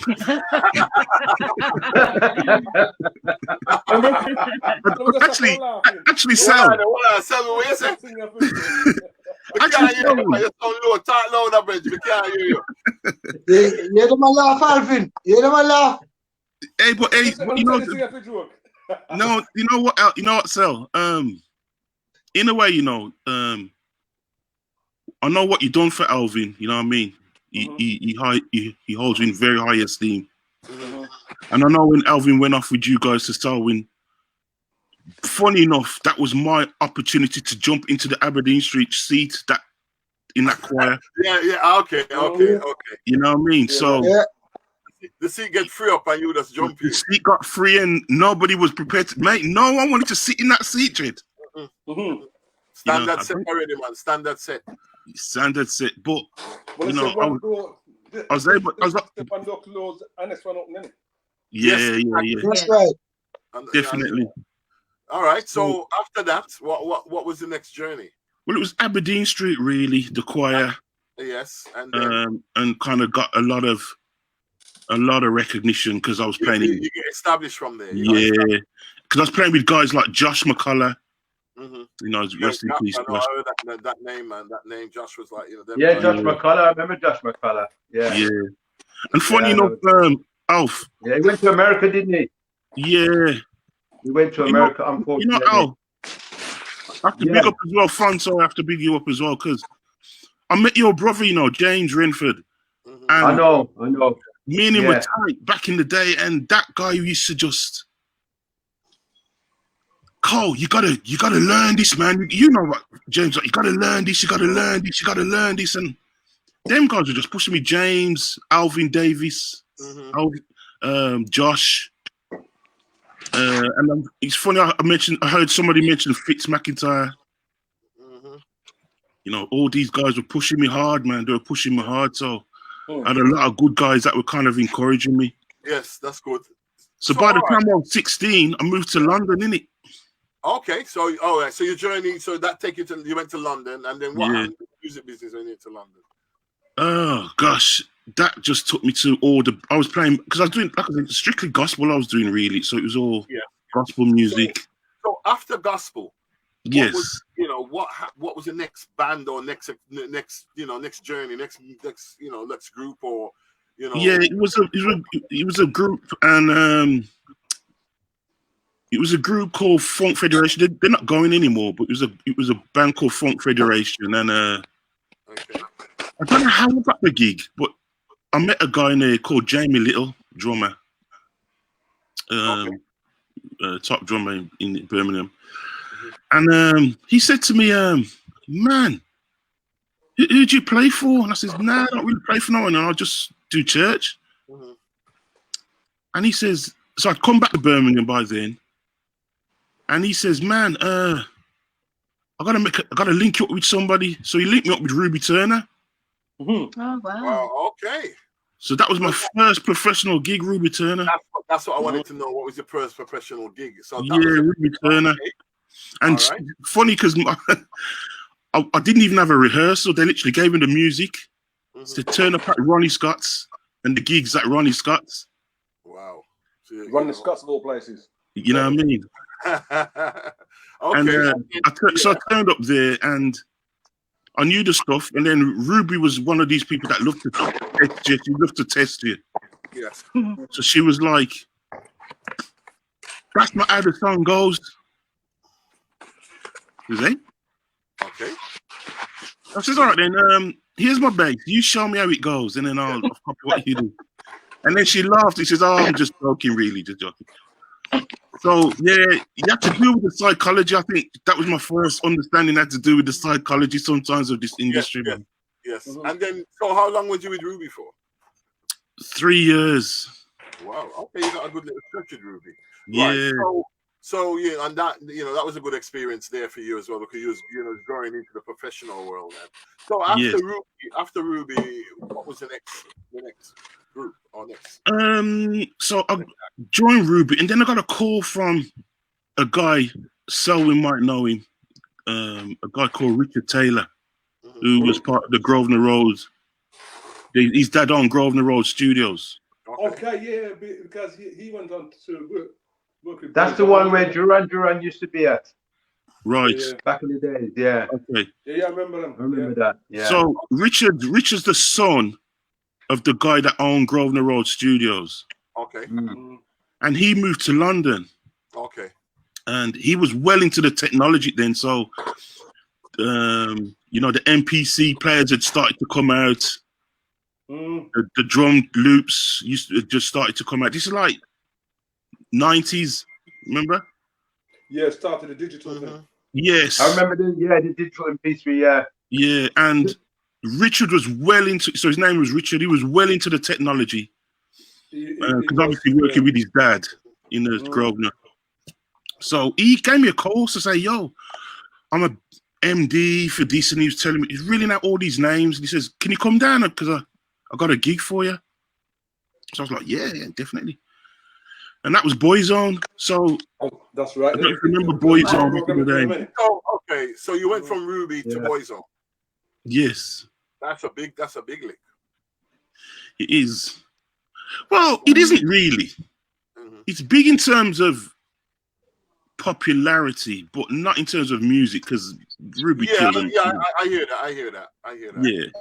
So it was big in terms of, it was a big pop gig. Yeah. So how long was you with Boys? How long did you with Boyzone? A little while, probably about a year or so. Okay. A year or so. Yeah. And then I kind of got calls for other bands like Blue, Daniel Bedingfield. And Colin. And you also done some shows with Donovan as well, isn't it? Donovan used to play for Take That. No, I haven't done the Take That gigs. You've done some shows with Donovan. Yes, I've played with Donovan. Yeah. Right. So so tell us, carry on with your history then. Yeah. Yeah. So then I went into Blue. Then I got with Daniel Bedingfield. Yeah, I remember Daniel Bedingfield. Natasha Bedingfield. Yeah. And then Blue split up, and then Simon Webb went solo. Yeah. I was with him for a few years. So I was just like jumping from one artist to the other. And everyone kind of... carry on. Yeah, no, go on. Yeah. So you've had an interesting journey, man. You know, but the good thing about it, as you said, you pointed something out where, you know, even though you was with Boyzone and then from Ruby Turner, there was a difference in the musical style and you know and stuff like that. So you acknowledge that. So that was you know, it's good to know that, you know what I mean, because some people don't really acknowledge that there is a difference to you know the standard. Well, there was a key point though. There's a key point that I wanted to kind of keep from you, Steve. Okay. And everybody, but it's the most important point. Okay. So my big jump. So my big jump was in the 98. And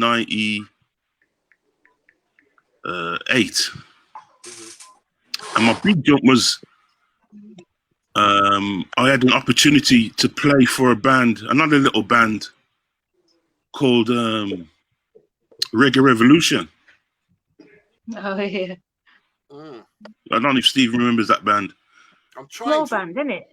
Small band. Yeah, because it's yeah. I've heard of them.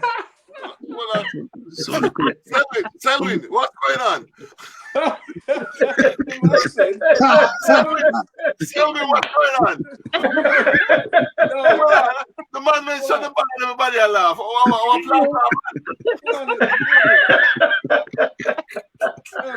Just okay, well, for the viewers out there, it's a band that I I played. I'll let Colin explain a bit more before. Well, Steve can tell some of the story because he knows some of the story. But I never knew Steve. And we got a mutual friend. Is it Seamus, Steve? Seamus I played with Reggae Revolution band a little bit with. Yeah. So Seamus and me were good friends. We were doing a lot of like R&B stuff and a lot of recordings. And Steve needed a bass player, and I had just done Short some note. shows. I done Short note. I done a little stint with a band called Buffalo Soldier as well. So Yes, I remember that. Yeah, there I was was kind of getting into the reggae thing. Bob Marley tribute in the community at the time. Yeah, and yeah. Yes, Colin. Buffalo Soldier. Colin. Was it frozen? Has he frozen? I think it's frozen. You can't freeze this. Is he froze? Colin, freeze, man. Colin, you can't freeze this, boss. He has frozen. Why? You Frozen. might have to go on freeze. But while we're waiting for Colin to come back in, Beshara is, I mean, the Reggae Revolution band is a band that I actually played with and helped to form in the early days. That was the first band I actually helped to form. I was part of it.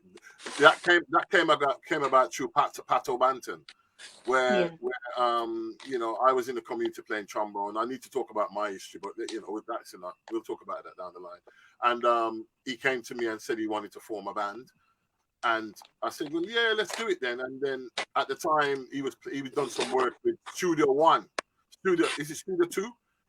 band, sorry, which was Skins and Glasses and all them guys there, you know what I mean, and a guy called Deco and Magoo and all them guys. And then I said, well, you know, you're playing with them, you played with them before, so why don't we just go to them and use them and add the brass section and, you know, whatever we need. And he said, yeah. So we had a meeting with them, and that's when we set the Reggae Revolution band. It was called we decided to have more of a name than Studio 2, because Studio 2 was a band that was known in the community from time, but we was going on another journey. So we said, all right, let's get a name for it. And then Reggae Revolution came along, and that's how that came with Pato. Then we started to tour America. Our first tours was in America, and we, you know, we was with that for about 20 odd years, you know. And then that's how Colin came in. Colin came in because we needed a bass player and a drummer at short notice to do a show in Dubai at the time. And he came in. I said to Seamus, because Seamus was on the show with Buffalo Soldier. So I said to Seamus, look, you know, right now our bass player and our drummer as you know, pulled out, they can't do the show. And this was like a couple of days to try out, you know, and I was left with it because at the time Pato was like, well, it don't look like we're going to do the show. And I said, well, look, leave it with me. Let me see what we can do. You know, just leave it with me. And then I said to Seamus, because he was going on the tour, he was planning to go on the tour as well, playing for Buffalo Soldier. And he had already played with Pato. I said to him, look, this was my words. My word was, look, you know, if you want to make, you know, we need a drummer. If you want to make double money, you know, I know you played with us, you know, before. And he said, yeah, we can, yeah, I'll do it. And then I said to him, well, all right, but we need a bass player, and that's where Colin come. That's where Colin come in. Right now, Colin's coming back in now. Oh, sorry, man. Colin? Yeah, man. Why you're freeze all power, Bridget? I know, man. Sorry, No this is doing my I just gave them a brief running of Reggae Revolution while I was waiting. Yeah. Yes, excuse me a bit. Yes. Soon come back. Yeah. Yeah, man. So, Yeah, man. All right. So Reggae Revolution was my eye opener. Okay. I went on tour with Steve. And, you know, from 1998, that brother just became my best friend, man. Just become one of my best friends. We're brothers, man. We're brothers from another so many laughs. I cannot. And, you know the thing is, I could crack the same joke with Steve, the same one joke, and it gets funnier every time we crack the one joke. You know, I met some great guys. Charge, James. Yes. James, God rest his soul. Yeah. You know, and Mikey. Oh, man. Mikey Nanton. All of them, you know. We had a good time. So, all right. So you had a stint with Reggae Revolution band. Yeah. And as you said, you know, it was an experience for you that helped you in But, you know, sorry, let me cut in there. Yes, cut in. All of a sudden now, my dad loves reggae music. So whoa. Hold on. You're not supposed to play reggae music, boss. That's what I'm saying. So all of a sudden he's like, No, man. see, you're on tour now with Pato. Yeah, Dad. Ah, that's good. Yeah, all of a sudden he likes reggae You music. like, so was you shocked or, Shock. I didn't really man. I was waiting for the guitar to come swing to side of my side. Oh no. But carry on, I'm gonna let somebody in. Carry on. Yeah, man. So Reggae Revolution was kind of eye-opener for me because I wasn't an expert on reggae music, I must admit. I was learning. And then when you got people like Alvin Ewing and Raymond Grant, that were just killing it. But at least I had them guys as and Amlak Tafara as well. Big up Amlak. Oh yeah, Amlak. He's got big shoes to fill, Them shoes are big, But them guys all encourage me. They all encourage me, help me to do the reggae thing, man. And I still look up to them guys.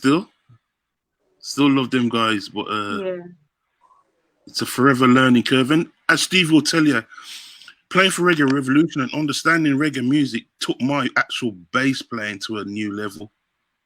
Okay.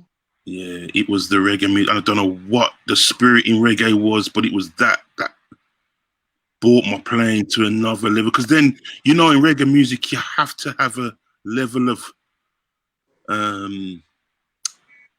good vibes. You can't be sad and play reggae. That feel, it's got to be there 100%. So when I listen to you, Russ, trust me, man's like you. You know what I mean? Big up all the time, man. Big notch, man. Because for me, to keep that level of, it might be nothing to you. You might see it as just a natural thing that you do, and it probably is. But as a musician, that's why a lot of people can't copy reggae music. Not many cultures can copy reggae music. You can get a version of it. But unless you understand that feel, nah, man. So when I see mans like you, Fonzo, Steve, I haven't heard you, Elaine, so forgive me for That's not. okay. He's a bass player? You play bass? I remember, Colin, I remember playing vocals. Yeah, with Garrett. You know Garrett, don't you? Yes. Remember Garrett. Garrett, just like what you said about the reggae music. Garrett couldn't play reggae music at all. He could not play reggae music once. I remember there was a time we were playing at in Cardiff at Brannigan, and we were doing Red Wine. Yeah. He couldn't do it, but then he was taught by description artists to do it, and they said, go listen to the record and then come back. The following week when he come back, the man's playing the drum like he's been playing it for years. He started to play reggae. And King, I will tell you, if you check Gareth out now, reggae is his thing. Right, it's amazing, Gareth, really. Trust me, he's locked up everything. Yeah, because he used to MD for Mystique. Yeah, Gareth got me to loads of stuff. He got me to Blue. He got me to Estelle. I was doing some songs with Estelle. He got me to that. Yeah. Gareth's doing this program in Italy at the moment. I think, it's locked down because of the COVID. But for 3 years, he was doing this program in Italy, being paid mega bucks. Well, it is funny because we've done a show at a holiday park, and Fonzo, I was in the band. Remember, I was in the band. Yeah, you were there. That's it. Yeah, you were there. Yeah, you were there. It was me that got him in. Yeah, that's right. That's it was me with BBA. It was me that got him in, and that's what I'm saying. See, this is the funny thing about that, because when I got Gareth in, and got him to understand how to be more of a professional, playing with the likes of yourself, he then went to London, made a big name, and returned the favor by getting me on some of them big shows. So he was doing Estelle and Blue, so he got me onto them gigs. Mm-hmm. Yeah. And Gareth's like a big notch now. Him and obviously Donovan. And remember, these guys are coming from church. So remember. Yeah, that's right. Yeah, Donovan was played to Take That. Yeah, but they're coming from my church. They're my church guys. That's right. Yeah. Yeah, the guys that came under me. So I had Donovan, Julian, Gareth, that's right, Julian. and there's a guy called Leon as well. So you've had an interest. Yeah, it's a nice. But the thing about you, Colin, is this. You know, you name some names that people go, wow, it's just like a wow factor. But you've never changed. You've always been grounded, you know, which is what I admire about you. Because some people in your situation, you can't even talk to them. You know, you can't talk to me. I played with Blue, I played with Estelle, I played with, you know, this, that, and you know, you can't talk to them. But what I admire about you, and you're an perfect example for musicians and youths who's coming up in the music world to follow, because you know, even though you know you're up there, you know, you always remember that the same man that you pass, I go up, or the same man you go pass, I come down. So right. you know, and you was always in the community still, because if that was the case, I wouldn't be able to get you to come and fill in with Pato Banton and the Reggae Revolution, man. That would have been like, nah, man, none of them things. I think it's both, you know. I've done them thing a long time, but it's bigger than that now. And I still not deal with them. You know, it's not. You know, you're not one of them guys. So absolutely, you know, I really respect you for that. Where's he gone? Well, he was frozen. Colin, well, I mean, I talk like that, and the man freezing. Yeah, he was frozen. So I've got to say all of that again. I can't remember all of that. Steve, you know what I find fascinating? You know the fact that that tune "Baby Come Back," which Pato did, right? Yes. We done a version of that. Was 1980, I believe it was, and it went to number 14 in Portugal. It had a chart thing, and number 7 in Spain. So who done a copy? What band was that? Equators? The Equators. We done that. Oh, Equators. We done Baby Come Back. Yeah. Yeah, we did. Yeah, we done Baby Come Back. I remember we're going into Acme Studio down in London with Eddie Grant, and then he sort of was the producer at the time, and then they got the tune out, and then the tune was a success in those two countries. Wow. However, from then, it then took off obviously, and years later on, who would have think that the same version of the same song would have come back, but in a different style, which was later on when guys did it. Yeah, that came about to a producer guy. Now you remember the Beat. Yeah, right? I remember the Beat. Yeah. In the early days, they had 2 guitarists. That's right. Yeah. I don't know if they were brothers or a friend, but they used to do some funny dances when they're playing. That's right. That's right. They would have to be really, really big producers, and it was one of them guys. I can't remember which one it was who came to us while we was touring in America and stuff like that, and came to us and said, "Look, they want to do this song," but you know, so he had the idea, produced the song and everything, you know, baby, he said he want to do Baby Come Back, a version of it. And then we've done it, but they needed a singer. And then, so they needed somebody to sing it, and they approached UB40, and, you know, in some way they agreed, but they wasn't prepared to promote it. You know what I mean? The agreement was that they wouldn't actually go on the road and promote it. We'll do the song, and it's down to you guys what you do with it after that. And it's, you know, amazingly, I can't remember. He must have done one performance with him somewhere along the line. But throughout that song, they never done any performances with us, like for live television or anything like that.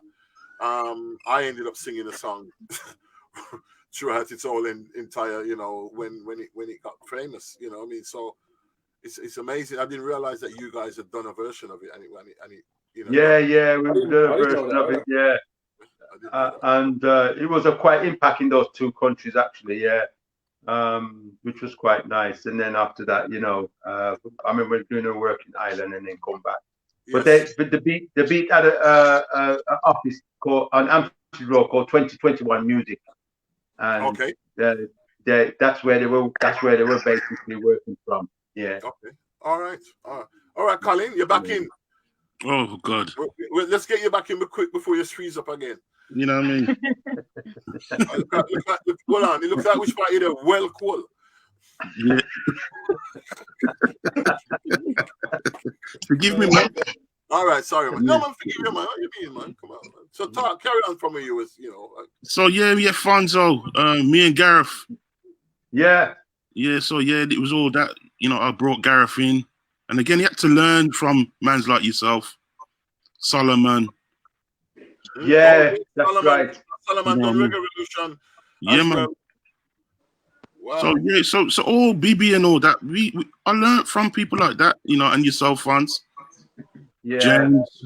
Yeah. And we had some good times, man. We had some good times. Yes. Some brilliant times, man. Absolutely amazing. Well, can I just ask you a question, Fons? Yeah, carry on. Yeah. How much money you make with BB? How many money we make? How much money you make with BB? Because two pence. Because every week I had to loan BB money.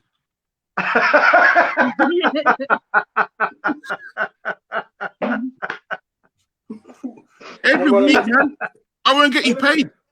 I was always loaning out my money. How much you get paid, Funds? You must be. Was I paying you or something? So, Colin. Yes. So, right. Can you name the bands that you played with on an international basis, where you know, charted bands that done, you know, really well known? Can you name them for us, because it's interesting to know. Well, obviously Ruby, Jackie Graham, Boyzone, isn't it? Boyzone, Blue, Daniel Bedingfield, Natasha Bedingfield, Misha Paris. I've done the X Factor for 5 years. I've done Fame Academy. When you say you've done it for 5 years, X Factor. So I've done the TV shows and the live shows. Yeah, he was doing that. I remember you doing that. Huh? You was part of the band that backs the artist. Yeah. I did get didn't get you did, on the TV. You get you it wasn't live. It was always pre-recorded. Yes, right. That's like Top of the Pops, isn't it? Yes. Like that. Yeah. And then I was doing the live shows. Mm-hmm. So for 5 years, so as the program started, it was like starting July, and then every week you'd be doing like performances with the different contenders. And then that would lead up to Christmas, when they used to get the Christmas #1. That's right. Yeah. And then after the Christmas #1, we'd have a 2-week break, and then we'd be starting to rehearse for the live shows. So January and February, more or less, the live shows, rehearsals, and then we start touring from February right through to end of May. Then you'd have June off, and then you start the program again because it starts with a new show. Hold on. All right, you just asked fans a question. Yes. So me ask you, money, Bridget. Come on, man, talk to me, because you just blotted it out. I'm from February. I'm gonna come back and then we done again. Money, Bridget, money. Talk to me. Money. Well, it was good money. It was good money. But you know, the money you couldn't get a house as big as Selwyn's though. No, Selwyn house is too big, man. Hey. You got 2 mortgage. Yeah. Don't make me show talk your name in your original self. Me show talk your name in your original. We know where you live. All right. Yeah, Colin. So you know, it's you know what? It's what we're gonna have to wrap up in a bit, because we're here all night. But you know, we have to continue this. You know, probably next week if you guys can come back on and we continue this, because it's now. I think I need an extra 10 weeks. I think with the where my internet is. Well, I don't mind that. We'll fit you in, you know, you can do a little portion and then the next man come in and then you fit a little portion, because I knew that it's going to take a while. You've done a lot, but, you know, there's a lot more. Same with Selwyn, you know, and, you know, and stuff. And then, you know, there's a lot, and it's very, very interesting and refreshing. But let me just add, but I need to tell you this, Steve. Yeah, man, we have time for that. It's regardless of who that I've played with, because it's at the end of the day, it's just names. But if you're going to ask me what changed my life, I have to say it's playing with people like Fonzo, real musicians, and you, Steve. You know, I never got the big chance to play with Selwyn. I did have a chance, actually. Tell a lie, I did, because I was offered. Do you remember that, Sal? Do you remember? Was me and you was talking? Yeah, because David wanted me to do that tour. Right. Do you remember? There was a tour that David did call me. One time. Yeah, we were talking. I must admit, I was a little frightened. Well, I tell you what, you ain't the only one who, you know, when it comes to David, but you know, he's a gentle giant, really. Yeah. Not you weren't that. I wasn't afraid of David. I was afraid of sitting in Alvin's shoes again. You know what I mean? It's like, oh, not Alvin again. Yes. But, what I would say though, as far as everybody, from my standpoint, hearing it, even though I know you all personally, to hear your all stories, that's refreshing for me as well. You know what? It's the same for me. I echo that. What I'm saying. You know, everybody, Leon, you know what I mean, Franco, and you know what I mean, and everybody. It's just nice to hear everybody's stories, you know what I'm saying? Yeah, because this is what I really wanted to capture. I really wanted to capture that, and you know, and it's refreshing. It's nice, you know, to hear everybody's journey, because we all have a journey. Yeah. You know, and we're all here. I've got something to do with music, you know, and it's really. But you was my game changer, though, Steve. You was my game changer, because. Well, you know, I thank you. I have to. I thank you very much for saying that. You know, it's nice when you can do that. You know? And Fonzo too. Fonzo, Fonzo, man. Yeah, man. Fonzo, my boy, man. Remember the little coach you serve in the van, Fonz? Yeah. I know. Yeah, amazing. I remember there was a point when there was a song you was listening to. Just trying to remember what the song is actually, and I could not believe when I heard you were just like James. I just have to be upfront with this one. It didn't even took you no more than 60 seconds to get that bass. You just listened to it once, and then you went straight through it just straight away. Just like when James used to have a piece on his saxophone, he used to go, you play this piece, James, whatever it is, from one bar to the next 4 bars, blah, blah. And James would just go, and all of a sudden, you have the whole piece ready within seconds. That's the session. Let me see. You see, this is why I could call Colin. How long did you get when you was playing when you came into Reggae Revolution to the show in Dubai? How many days was it? It was a lot. It was about 2 days, Bridget. It wasn't 2 days, man. It was 2 days. I don't even know how I done it. I know, but you you were quick, Colin. You were quick. Man, I'll tell you what, he done me proud. I shake off his hand, man. I say, yo, but you really done us proud, you know what I mean? Because he came in at last minute, and we only had 2 rehearsals. And to tell you the truth, to play with, because you was playing with Buffalo as well, weren't you? Yeah, I done Buffalo as well. I done Buffalo, and then he was doing, but with Pato's music, it wasn't like, all right, you start playing and you're playing down the line, and then you get to the bridge, and then you get to no. It was a lot of mixes. No. You start on him. A whole heap of different things going on, and I tell you what, we had an agreement between us from rehearsals. You know, we had an agreement between us from rehearsals where Colin would you know, we watch each other. Yes. You know, we watch each other, and that's how we actually managed to go through it. You know. Definitely. Yes, Colin managed to go through it. Colin heard it through the grapevine, the bass line for that song. Oh yeah. It took long. You took it, if I remember rightfully, no more than 60, shall we say, seconds at least, and you got that bass line for that song, and you went straight to it straight away. Oh man. Yeah. Yeah, you would remember, but I remember because when she said to you, "This is the song," dun, dun, dun, dun, dun, dun, dun, dun, and you just listened to it, and then you were right through it. And we have to ask you if you paid before. You said no.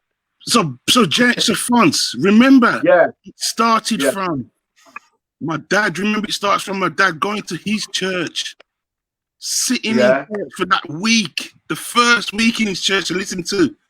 I'm not going to repeat the brother's name because that would be too bad. Yeah. But when the brother was playing the songs in church the first week, I was like, nah, this can't carry on. Because I was hearing all this foolishness. So I just learned how to play very quickly. That's why. Yeah. Respect, man. Bless up for that. And in church, and the other thing, when I got a little bit higher up the ladder, in church, you know, if you don't know the song by the first chorus, put the bass down and don't ever sit down on the rostrum again. Yeah. You have to know it, even though you don't know it, and know it with confidence. Huh? Yeah, that's right. You remember Pastor Davis that used to go.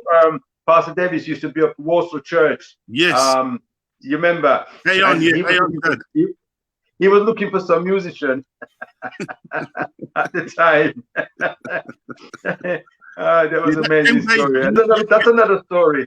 Yeah, well, them days musicians used to get beaten on stage. Yeah. Yeah, we used to get beaten on stage. You know, but it's nice, man. It's absolutely fantastic. In the chat room, there's a lot going on in the chat room a little bit now. We have like respect to you all, man. All the man, them. Dennis Jarrett. And then you got Jacko Melody. Yep. Dennis Jarrett. All the musician them, you know what I mean? So, yes, man. Oh, yes, there's some, there's guys here that know you. Then he said, boy, you know Colin, you know. Right? Yeah, man. You know, there's a lot going on. Andrew Brown. Oh, yeah, man. I'm big on the Virgin. Oh, Andrew. Yeah, Andrew Brown used to remember you well from school. School, man. You know, so you know you know, yes, man. Yes, you know. But I'd like to thank you all for taking part in this program. You know, it's proven to be what I want it to be, and it's all about networking and talking about, you know, going back, you know, because you don't get a chance. You don't really get a chance. Where do we get a chance to come together like this, even without lockdown? You know, if it wasn't for lockdown, we're on the road. Yeah, today's what, Friday? We'll be on the road. You know, all of us here would be gigging. Every one of us here would be gigging. I put money on it. Yeah. So, you know, it's nice to come together. So I thank you all and all the viewers out there for your comments. And, you know, your feedback and all that. We like to say, you know, enough respect to you all, and we look forward to seeing you guys, you know, on the next program, which I'm trying to do every Friday. So please share the link. You know, don't be frightened to share the link. Make a friend tell a friend, make a friend tell another friend, and friend them. You know, I mean, that's so that we can, you know. But thank you, Elaine. Thanks to Selwyn. Thanks to Alvin. Thanks to my brethren, Colin Peters, Alfonso, and also Cheesy. You know what I mean? And who else? Yeah. You know. Yes.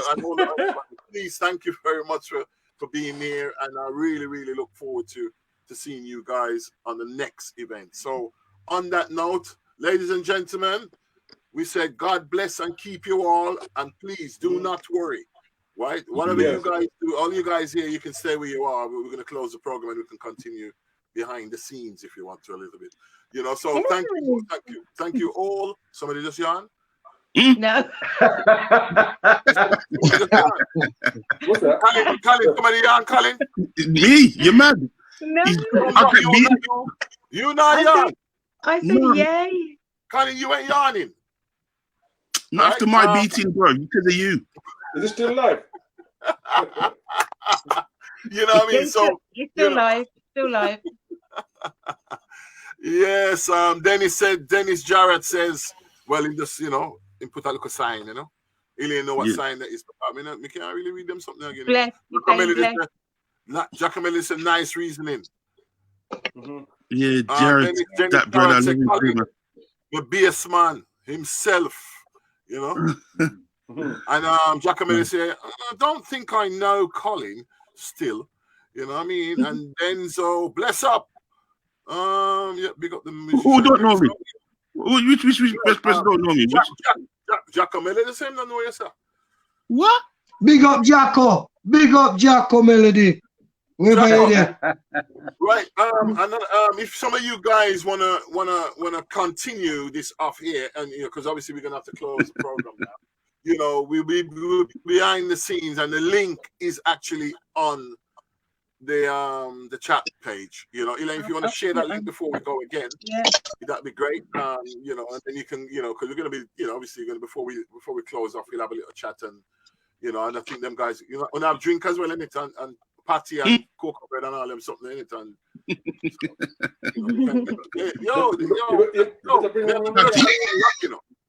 we have the virtual thing locked. Me know forget them something upon. We have a virtual party. Virtual party. In other words, I don't have none. Virtual party. All right. On that note, God bless you and keep you all out there. And just please, as I said once again, I have to big up my sponsor, Scientech Studio. They're the ones who gave me this platform to perform from. And anybody else who want to sponsor us in one way or the other, obviously we appreciate that. And all you wonderful fans out there, we like to say, God bless and keep you all. And on that note, we're out. Bye. Bye. Take care, everybody. Yeah, later.